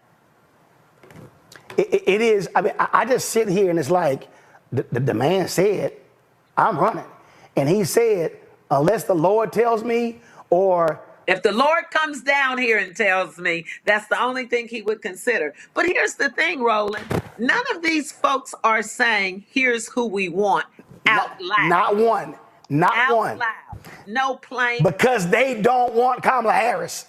And they don't want to say it. They tried to get to the Congressional Black Caucus. That plan didn't work. Then they tried to use Ohio because we had some drama with getting Joe Biden on Ohio's ballot. So then when we worked that out, because the DNC could have a rules committee, work with the rules so we could do it virtual, then they didn't want that. So, but they don't have a plan. And as I have said to several people, you have to know the rules of engagement. There's not enough time to talk about, we're going to get someone vetted. We're going to train them. We're going to hold meetings and have people interview them. What planet are they on? And then what are they going to run on? When we talk about the economy, so they're going to run on Joe Biden and Kamala Harris's record. When we talk about health care and capping insulin for $35, they didn't do that. If they're going to go back and talk about the infrastructure, $1.2 trillion, well, I led that when I was chair of the Congressional Black Caucus. Jim Clyburn and Maxine Waters and all of us went to Nancy Pelosi and brokered a deal that the leadership couldn't broker. So what, they're going to run on that? I mean, I am so with you, and I am so pleased that you are speaking truth to power and that people are coming on your show, because we're not afraid. We have too much to lose with Donald Trump. We should not be fighting ourselves and fighting Joe Biden and Kamala Harris when J.D. Vance and Donald Trump, they are the enemy.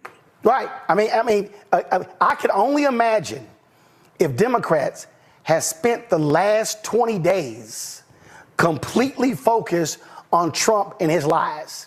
Yeah. I could only imagine if they spent their time talking about how nutso J.D. Vance is after he got named on Monday. But no, you've got Pelosi making her calls, Schiff talking, Carville, these podcasters, Axelrod, all these people.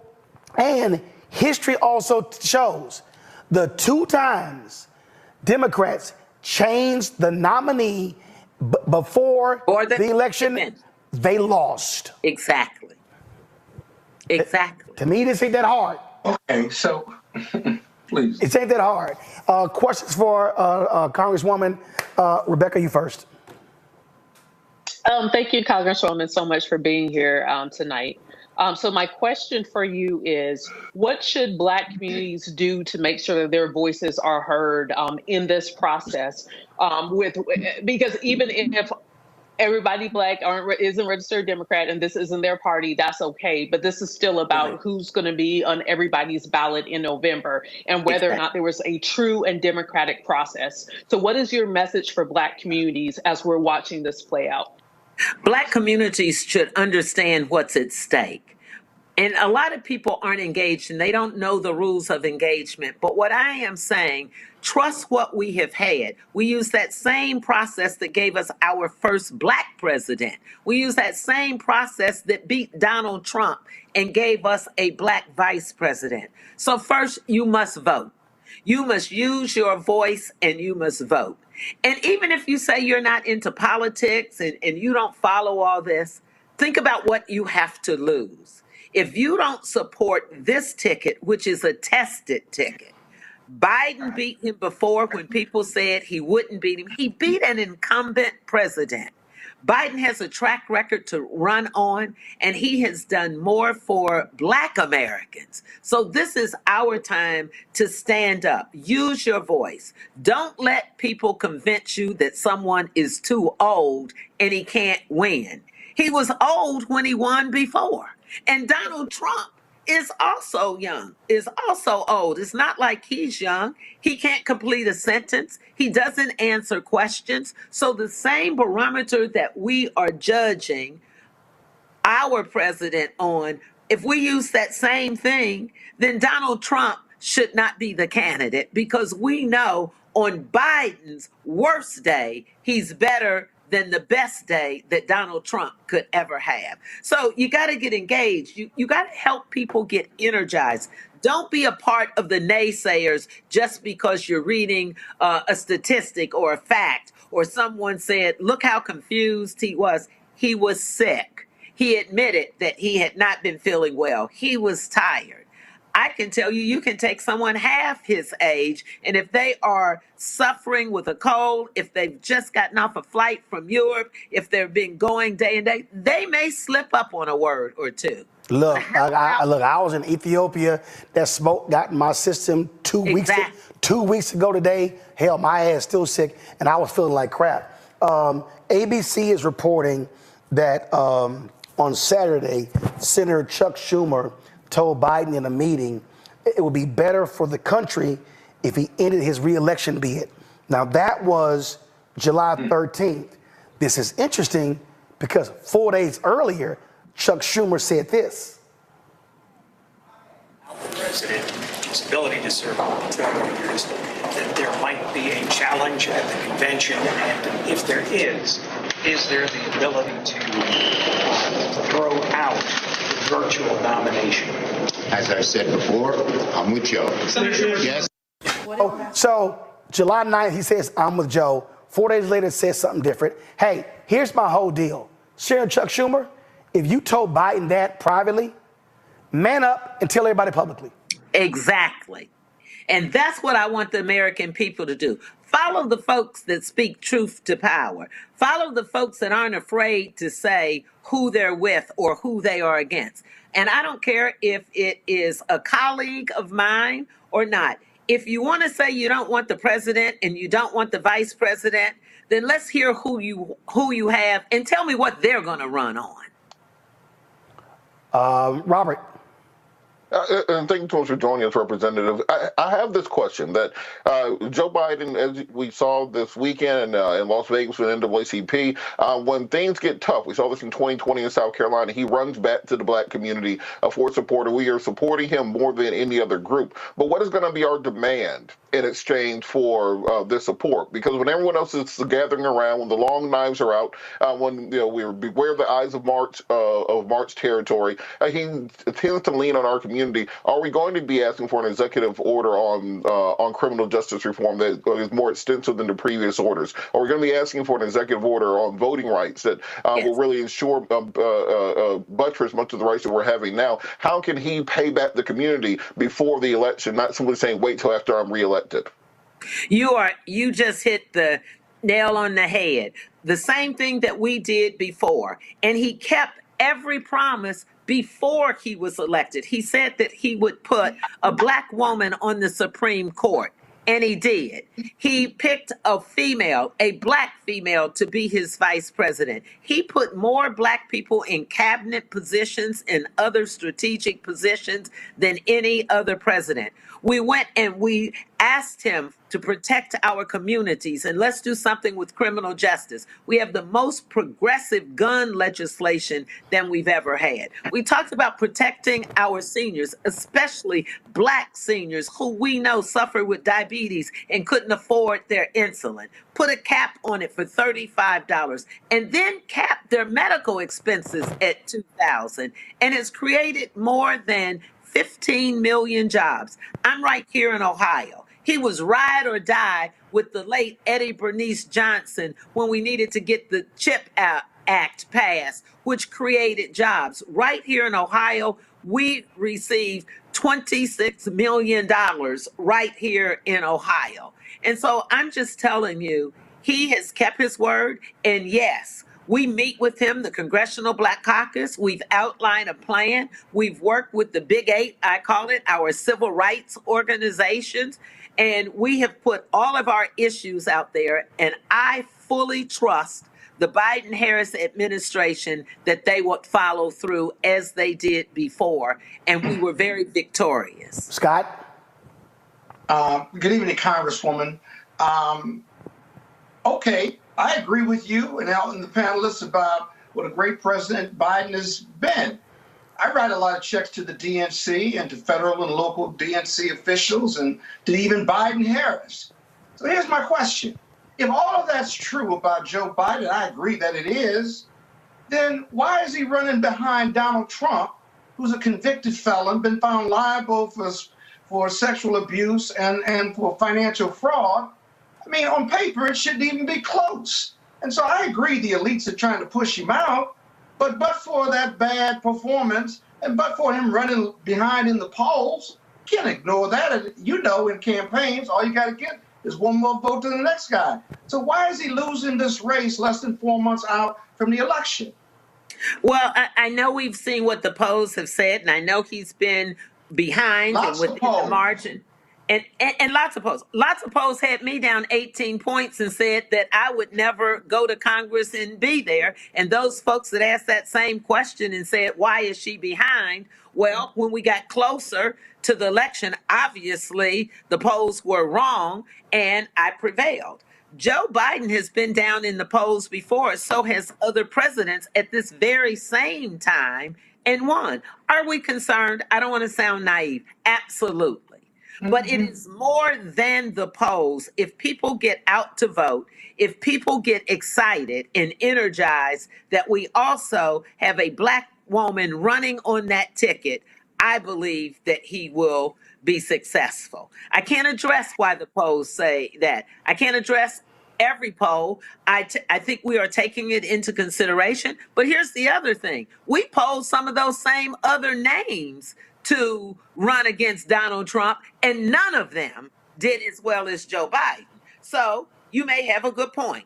He should be higher in the polls because we know what he's running against: a felon, 34 indictments, someone who's not good for America. But he also won before, when polls weren't as far down for our candidate. That speaks to how bad America is right now. And that's another reason we need to be out there voting to protect all of our freedoms and to protect our democracy. All right. Would you agree, if I make one more? Real quick. You'd agree that Black America and Black voters just aren't excited about Biden-Harris in 2022 or 2024. They're just not. How do you fix that? Well, I'm not going to say that they're not that excited. Black America's not. The Congressional Black Caucus represents 120 million Americans. And we are excited about having Biden-Harris because you have to look at the alternative. And if we quit saying what we're not and deal with what we're going to get, if we don't get up off of ourselves and get out there and create the synergy and the energy, because this is the ticket we have. And I like your question. Tell me, if not them, who? And all the names we've heard, the polls say that they come out lower than Biden. All right, you win that one. I've never, Congresswoman, I have never seen an election won in the middle of July. There you go. Right. Last words. I've never seen it. Congresswoman Beatty, we appreciate it. Keep up the fight. Trust me, y'all are catching hell. Semaphore dropped this story saying Jeffrey Katzenberg met privately with Biden in Las Vegas, saying the donors' patience is wearing thin, that they're holding their checks. They may stop giving money to the campaign, to the PACs as well. Well, guess what? The donors may have, the big donors may have money, but each of them only got one vote. One vote. That's it. Congresswoman, we appreciate it. Thanks a lot. Thank you. Time to get paid, blow up like. Fan-base exclusive audio rooms are here. Now tap, talk, and get paid. Monetize your live podcast and most engaging conversations. You can now create exclusive audio chat rooms only for your subscribers and biggest fans. And as a user, subscribe, listen, and talk to your favorite creators. Now tap, talk, and get paid. Because everyone's a fan of something, and everyone has a fan base. I'm blowing up like you thought I, and if you don't know.